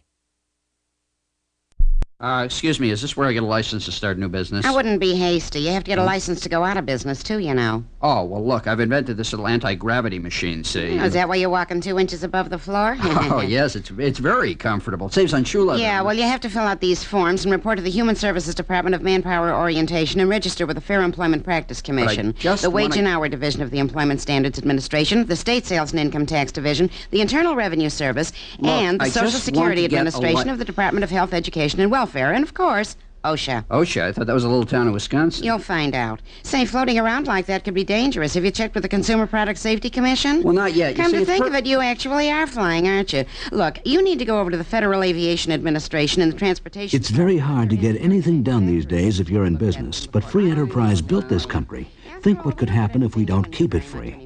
A public service of this station and the Center for the Defense of Free Enterprise, Bellevue, Washington. Besides, we just can't have people floating about unregulated, you know. Did you know that Free Aid is a mutual aid, educational, and networking organization? At Free Aid, we support volunteers who provide first aid. We do outreach to the public about health and safety, and we bring together medically skilled freedom lovers. Free Aid is made possible by your generous support. Donors can receive great gifts like first aid kits, t-shirts, silver dime cards, and hoodies. The Free Aid Silver Dime Card Project is sponsored in part by Roberts & Roberts Brokerage, Freedom's Phoenix, and Don't Tread on Meme. Visit fr33aid.com. Some of you asked, and now we've delivered. LRN.FM's live Keene, New Hampshire studio shows are now streamed in HD on Twitch. Visit our channel at twitch.lrn.fm and give it a follow. If you have Amazon Prime, you get one free subscription on Twitch. If you use it on our channel, Twitch will give LRN.FM a monthly piece of your Prime subscription cost. So please watch, follow, share, and subscribe to twitch.lrn.fm. That's twitch.lrn.fm. Why did you move to the Shire? I moved here to the Shire because there's other people around who take liberty just as seriously as I do. I moved to the Shire because I saw videos of people challenging authority and thought that I could get support myself. It called to me, like, do this right now. I wanted to be around people like me who got it. And once I got here, I knew there was nowhere else that I wanted to be. I've always wanted to change the world. So I moved to the Shire to join people who were actually working towards doing the same thing. The people here are awesome, loving, and positive. It was for the adventure and for the feeling of something important is happening here. And I just wanted to come to sort of be part of that. Visit ShireSociety.com to read and sign the Shire Society Declaration and learn the reasons why. If you LRN.FM into more ears, visit promote.lrn.fm for a free bumper sticker, flyers, banners, graphics, and more. Promote.lrn.fm.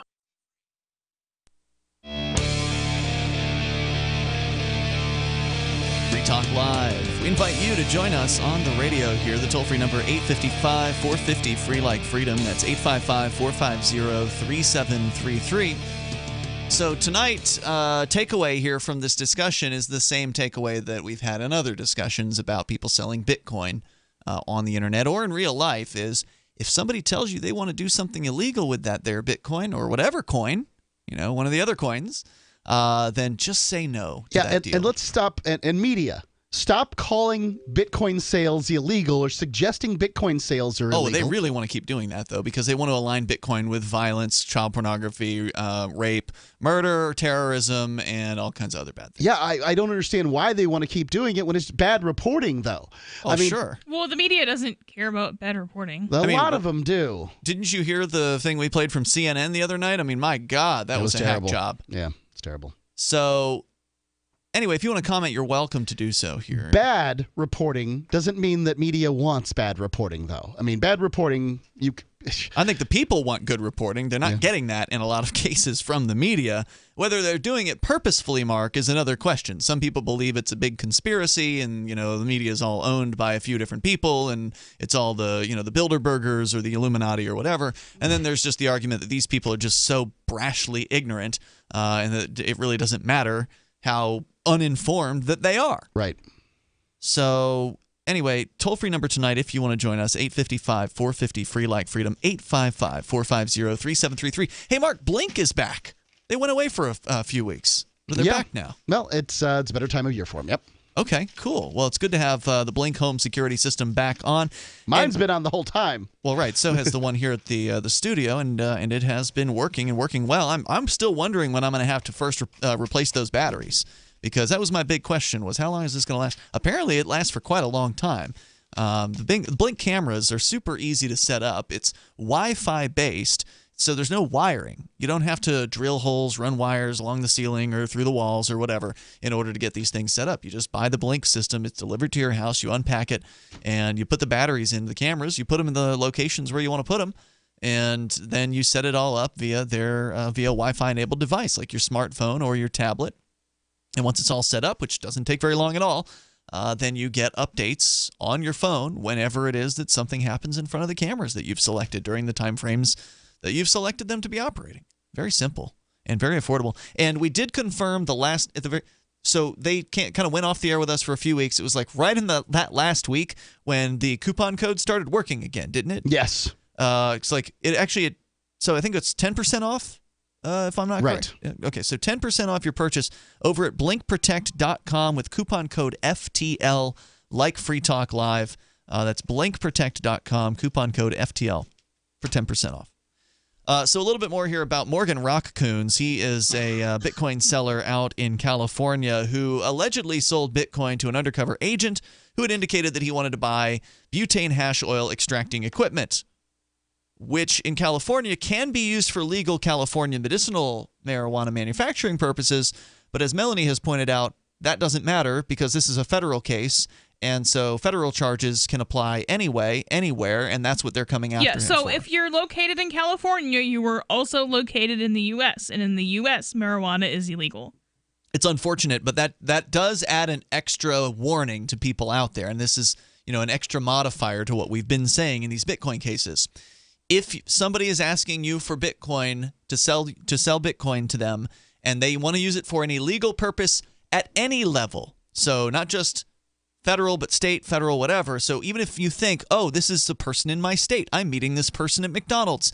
This is a person in my state. This thing that he wants to do is legal in my state. If that thing is illegal federally, apparently they can snatch you up for that too. So you have to kind of know if that thing's illegal at the federal level. Yep. Even if it's legal locally, you still have to say no. And that sucks. And that's another, reason California and other states need to consider seceding from the United States, because these federal goons can just keep picking off their citizens for breaking federal law. That's a completely legal thing to do in the state. Well, the state doesn't care.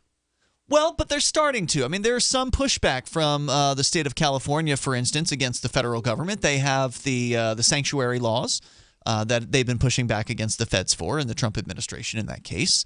And then there's other states where, oh God, was it? I forget which one. What I'm thinking of. Oh, yeah, the gun laws. So some of the gun laws are getting pretty awful, and that might give some states the incentive to say no to the federal government's restrictions there. Certain red states are going to be like, can't mess with our guns. Right, so you can mess certainly with the weed all you want, but not their guns. Right, so the more the federal government starts to crack down on the states' so-called rights, the more likely the states may push back against the federal government. But either way, it's not going to be enough to save Morgan Rockcoons, who is going to be facing criminal penalties for selling this Bitcoin. And as the piece wraps up, they do share a couple of quotes from people in the international Bitcoin community, some more sympathetic than others. Quote, "Moron, don't ever transact with people who tell you that they're doing illegal activities," one Bitcoin enthusiast wrote on Twitter to Rotcoons, saying further, "That's why you were charged, not for selling Bitcoin, but for selling to someone who told you that the money that was received, that they were using money received from illegal activity. It's in the court documents. Your goose is cooked." Unquote. Yeah, and so if somebody just decides to randomly announce to you their criminal activities that are completely irrelevant to the situation at hand, assume they're a cop. Yeah. And you're not supposed to be talking to the cops, so you can't sell them Bitcoin. Yep. So if they say, I'm gambling, and you're not supposed to be gambling. I don't know. I don't know what the rules are in given places, but, frankly, here's a little better piece of advice. If you're going to buy Bitcoin from people, shut the heck all up about what it's about. Yep. Just please don't share. If somebody has sent you malware and you want to get it unmalwed from your computer, you don't need to share that information with anybody. All your chit-chat is going to get you in trouble. Another commenter who was supportive of Rotcoons hinted at the complexities to be considered. Quote, "I'm on his side, but it's illegal to give anybody funds to get drugs. However, ATMs are open 24/7, and some people use those to access cash to buy drugs. So therefore, banks are guilty of this also. That being said, banks aren't being told. And banks can't be prosecuted for what a machine does anyway in that particular case. If you go to your teller, I went to a teller today, and if I said the money I'm trying to get out of this account, I'm going to use to buy drugs, she would say, "You're going to have to leave." What the hell is wrong with you? First she'd say, "Son, do you need your head examined? Why would you tell me that?" And then they tell me to leave. And finally, they say, that being said, Bitcoin is not considered a currency because it's not issued by a government. And so even if this wasn't Bitcoin, even if this was any other item, it doesn't have to be a currency. If somebody says to you, can you give me a Ziploc bag? I'm going to use it to go bag up weed. Do you have 5 Ziploc bags? You then cannot give them the Ziploc bags. It's conspiracy not because to distribute marijuana. It's not because... Not necessarily conspiracy at that point, but it's not, especially if it's CI, it's not conspiracy. Okay. But not because it's a Ziploc bag, but because you're assisting in a crime. Right. You're an accessory of some sort, depending on the crime and the state, what court you're in. But you should be highly suspicious of people randomly giving you extra information, and you shouldn't be asking them extra information. Yes, exactly. If that's the case. So we're going to watch this case. I mean, just because I feel bad for these guys, and I think that this guy deserves some credit for standing up against this. I mean, I'm grateful for people that are willing to take things to trial like that. I don't blame anybody for taking a plea deal, especially in a case like this where I do agree with, if what the feds are alleging is true, and it's not always what they say is true, right? So they tell lies. But if what the feds say is true here is true, it's going to be hard for him to not get convicted of money laundering. It's just going to be a tough case. Yeah. But Michelle Seven is in San Diego. I told her to not call tonight. She said she was busy tonight, and the case starts tomorrow of a potential bail violation for this individual. So we'll find out more about that at that time. John's in Philadelphia. You're on Free Talk Live, listening online. Go ahead, John. I couldn't agree with you guys more as far as like Bitcoin transactions and just keeping your mouth shut. I mean, nobody tells their bosses what they're going to. Well, most people don't tell their bosses what they're going to do with their paycheck when their boss pays them. Right, but best not to. It's my understanding that Derek J came up with a Dash POS. Is there any possibility that something could be developed for Zencash or another privacy coin? Hold that thought, John. It's a great question. POS stands for point of sale. And you're referring to Derek J. Freeman, a former co-host here on Free Talk Live, who is now working with AnyPay. It's one of the projects they've got going on, which is a cryptocurrency point-of-sale system. We'll tell you more about that, and you can take control of the airwaves on Free Talk Live. The Bitcoin.com wallet is a simple and powerful, full-featured wallet that allows you to send and receive Bitcoin Cash and Bitcoin Core with anyone, anywhere in the world. It supports both single and multi-signature wallets and is available in multiple languages. Use the Bitcoin.com wallet to buy, send, store, and receive both Bitcoin Cash and Bitcoin Core. Learn more at wallet.bitcoin.com. What's more profitable, running your business or doing bookkeeping? Doing your business, of course, but you want to keep your books so that you can maximize your tax savings, right? What if I told you that there's a person that's a bookkeeper, accountant, and law school graduate that's also a hardcore libertarian? My name is Melanie Johnson, and I hate the state. I will aggressively help you to minimize your tax exposure and maximize profits, all while staying within the law. Melanie's your best choice for your taxes and bookkeeping needs. Go to tax.freetalklive.com and check out our website, tax.freetalklive.com.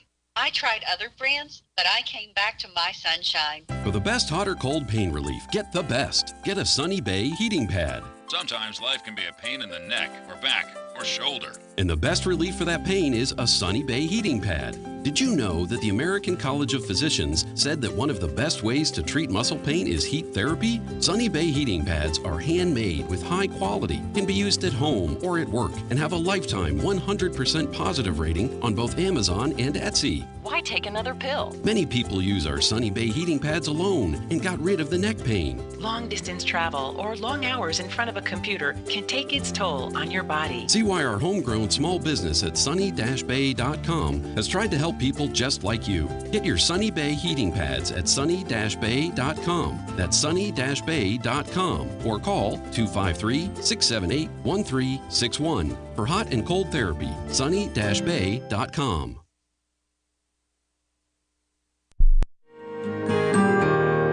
So the protection of life, liberty, and property is what the Free State Project is all about. But it's an effort to move 20,000 people who understand. It's about demonstrating to the entire country that, yeah, we can have a free market, a truly free market. Making it just a freer, great place to live.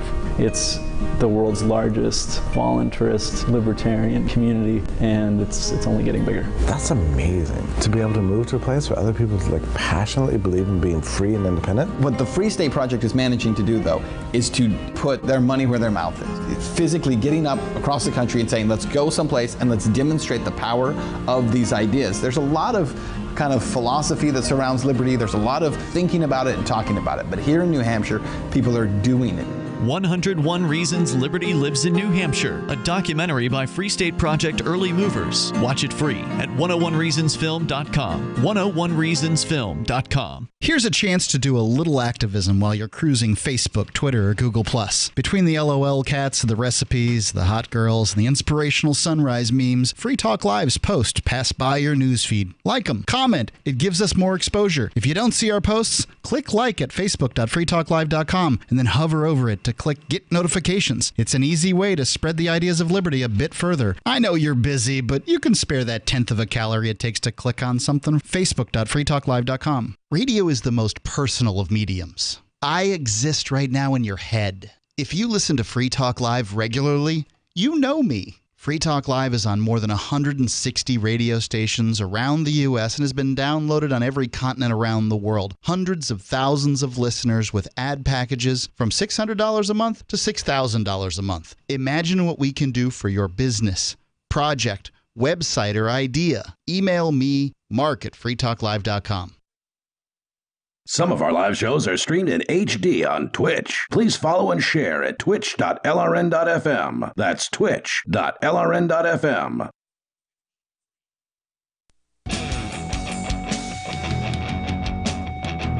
Hey, it's Free Talk Live here. You can join us. Toll-free number 855-450-FREE like freedom. That's 855-450-3733. Joining you in the studio tonight, it's Ian, Melanie, and Mark. And don't forget, if you want to help support Free Talk Live, please become a Free Talk Live amplifier over at amp.freetalklive.com. It's $5 a month. You can use Bitcoin Core.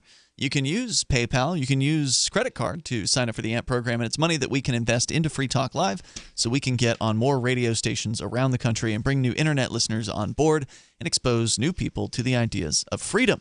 So if that's worth the cost of a fancy cup of coffee to you to help us with our mission, please sign up for the AMP program and get some of the cool perks like the AMP-only call-in lines, the AMP-only podcast, the AMP-only Facebook group, the AMP-only, there's also the Discord chats as well. And there's a special AMP badge for the Free Talk Live forum. So head over to amp.freetalklive.com to get signed up. That's amp.freetalklive.com. To John in Philly, he'd called in about the point of sale question. And you were asking about AnyPay, which was and is the big competitor. Well, I guess it's not big yet, but it's the competitor to BitPay. BitPay being the monster kind of long-time established merchant services provider for Bitcoin acceptance.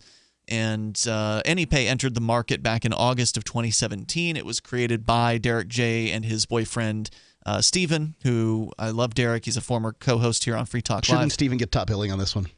Steven does deserve the programming credit for this, and he's the genius behind the scenes. Derek J's the pretty face, it's the marketing guy. Yep, out front. And Derek helps with some of the technical side of things, as I understand it. But anyway, they created this point of sale system that is useful by merchants in real life. So whereas BitPay you can do an online website with, AnyPay is intended to be used at like a point of sale at a cash register. And John, you were asking, you said you know that AnyPay accepts Dash. Well, actually, AnyPay allows a business to accept Bitcoin, Bitcoin Cash, Dash, Litecoin, and I believe Dogecoin at this moment. So there are several options. I've heard they might be considering Zencash, but I don't know what the status on any kind of rollout or development of that would be. Right. Well, I've taken a look at the white paper and been reading it, and as you guys probably know, because they sponsor the show, they allow for messaging and even publishing of videos and things like that. So that would actually, if everything's anonymous, then that would be a major step in getting around some of these problems that it seems that people are running into with Bitcoin. I don't know.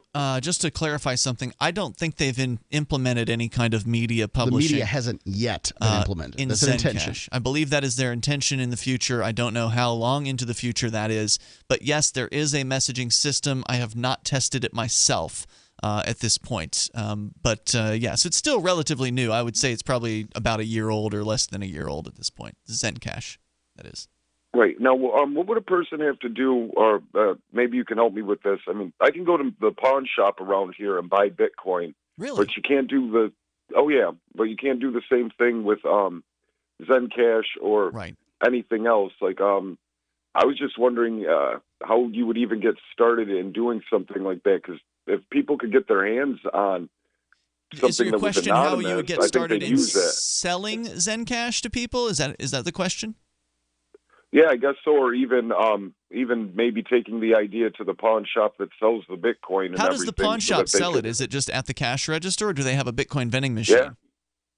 I believe they have a Bitcoin vending machine. I haven't messed around with it, but you can walk right up to the counter, and as long as you have a wallet, they ask you to load your wallet up, and then you pay them, and they charge you about 2% or something like that. Sweet. That's cheap. And then, Yeah, and then they That's send actually you your really good. Bitcoin. That's actually an amazingly low price. I can't imagine that's sustainable for them. So they might just be selling their own personal supply and not replenishing it.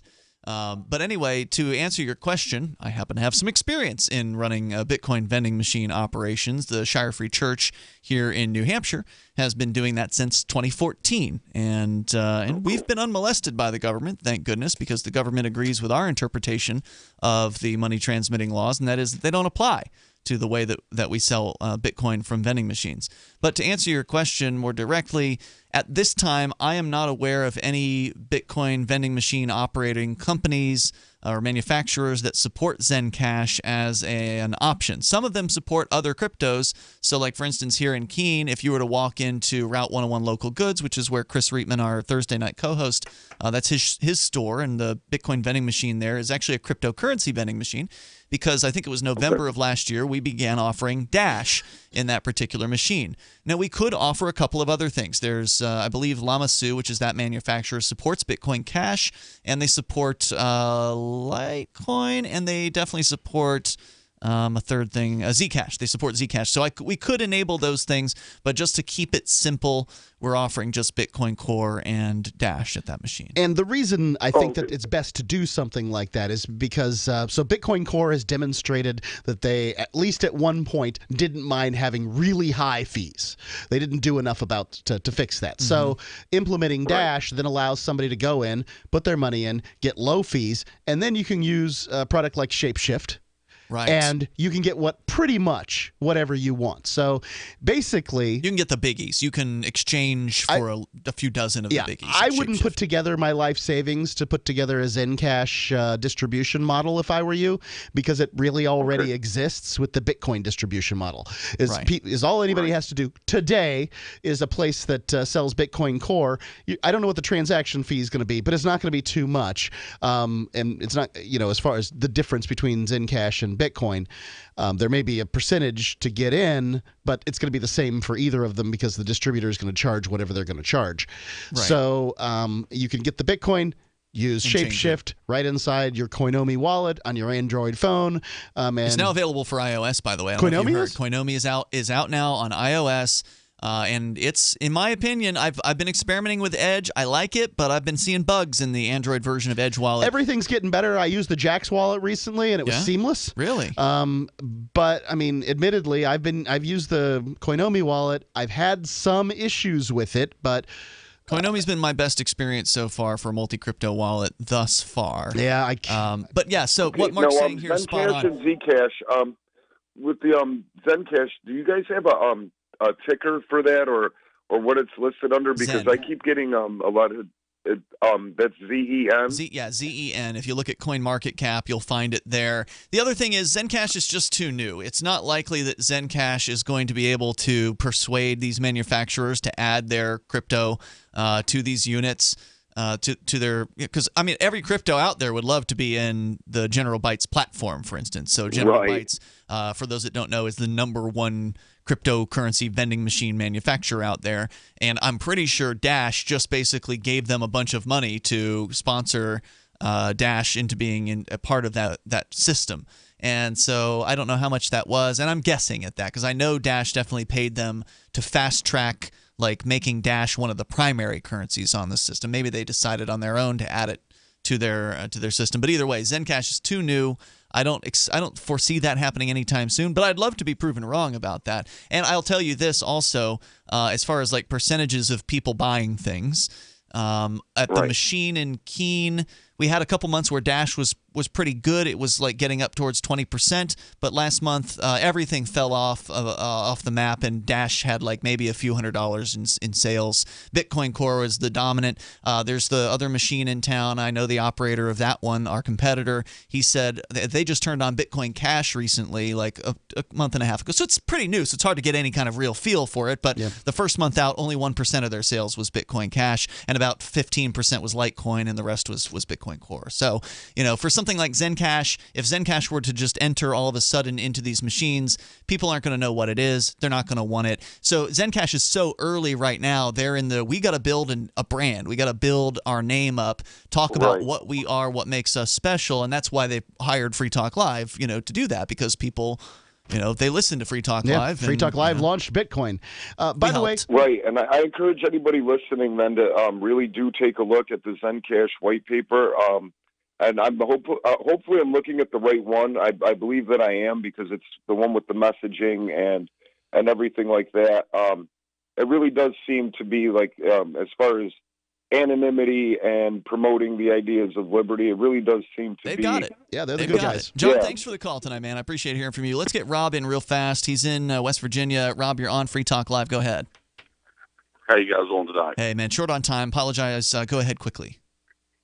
Oh, yeah, I was just going to talk about some freedoms that, that don't make you really, they're taking us away from us. You got to be a certain age to buy a gun. You got to be a certain age to drink a beer. You got to be a certain age to do this. I seen a thing on the news that in Kentucky, in a neighborhood, there's 11 dogs that you cannot have. I mean, they will not let you have them in this neighborhood. I know you can breeds go on. Of dogs? I know you can go on. Sure, they've had pit bull breeds in some states, bans in some states. Rob, call us on another night. We can talk further about this, because we're completely up against the clock, and I appreciate hearing from you. It's been Free Talk Live. We'll see you tomorrow. Anyone can publish on the internet, but not everyone is publishing material suited for online reading. According to the Yahoo Style Guide, it cautions that internet content has a few seconds, 3 or less, to encourage people to read more, to take action, or navigate to another one of your pages. So make it easy for readers to pick and choose. Isn't that the way you poke around online? Use short words, short sentences, short paragraphs, bulleted lists, and short pages. Front load what you write, putting the most important information at the beginning of headlines and paragraphs and sentences. Same goes for your keywords, what someone would likely type into the search box on Yahoo or Google. For more tips on communicating better online or in a job interview or everyday life, hit survivalspeech.com. I'm Holland Cook. This Your Family Today tip is brought to you by Nestle Toll House Refrigerated Cookie Dough. Who would you bake some love for? Find fun and easy baking ideas at tollhouse.com. Kids love doing arts and crafts projects, especially when you join in. Try channeling all that artistic energy into the kitchen and bake up some creative treats together. Think of your art supplies as the frosting, sprinkles, and decorating gels, and use cookies or cupcakes as your canvas. For more tips like these, visit us at parenthood.com/yourfamilytoday. So you've heard all 3 hours of the latest episode of Free Talk Live, and you're still hungry for liberty-oriented audio content? Did you know that we have another 24/7 audio stream at LRN.FM? The Liberty Radio Network airs the latest episodes of some of the best liberty-oriented podcasts on the internet around the clock. In addition to recorded content, you'll also hear live shows like Free Talk Live, originating from our Keene, New Hampshire studio. So listen anytime at LRN.FM. That's LRN.FM. The latest episode of Declare Your Independence is next, after the news, here on the Liberty Radio Network, LRN.FM. From Keene in the Shire, the Liberty Media capital of the world, this is Darryl W. Perry, host of FPP Radio News for Monday, April 9th, 2018. Silver is trading at $16.40 per ounce. Gold is valued at $1,333 per ounce. Zencash is trading at $25, and the average price of Bitcoin is $6,755.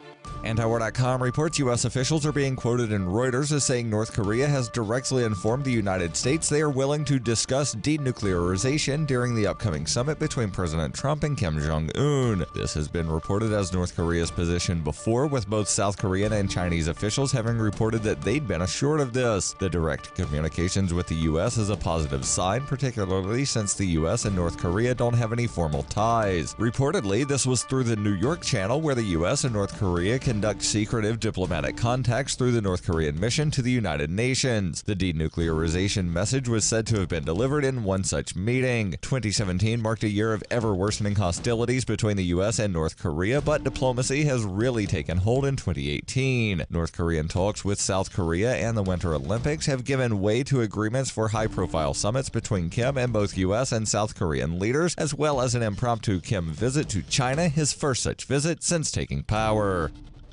Are you an advocate for free market money? Do you promote Bitcoin as an alternative in a fiat-centric world? Then you need Spendabit in your arsenal, the search engine for things you can buy with Bitcoin. Spendabit aggregates millions of products from thousands of Bitcoin-enabled merchants. Keep your money in the free economy. Visit spendabit.co today. Bitcoin merchants, ask about our merchant suite to reach even more customers. Spendabit.co.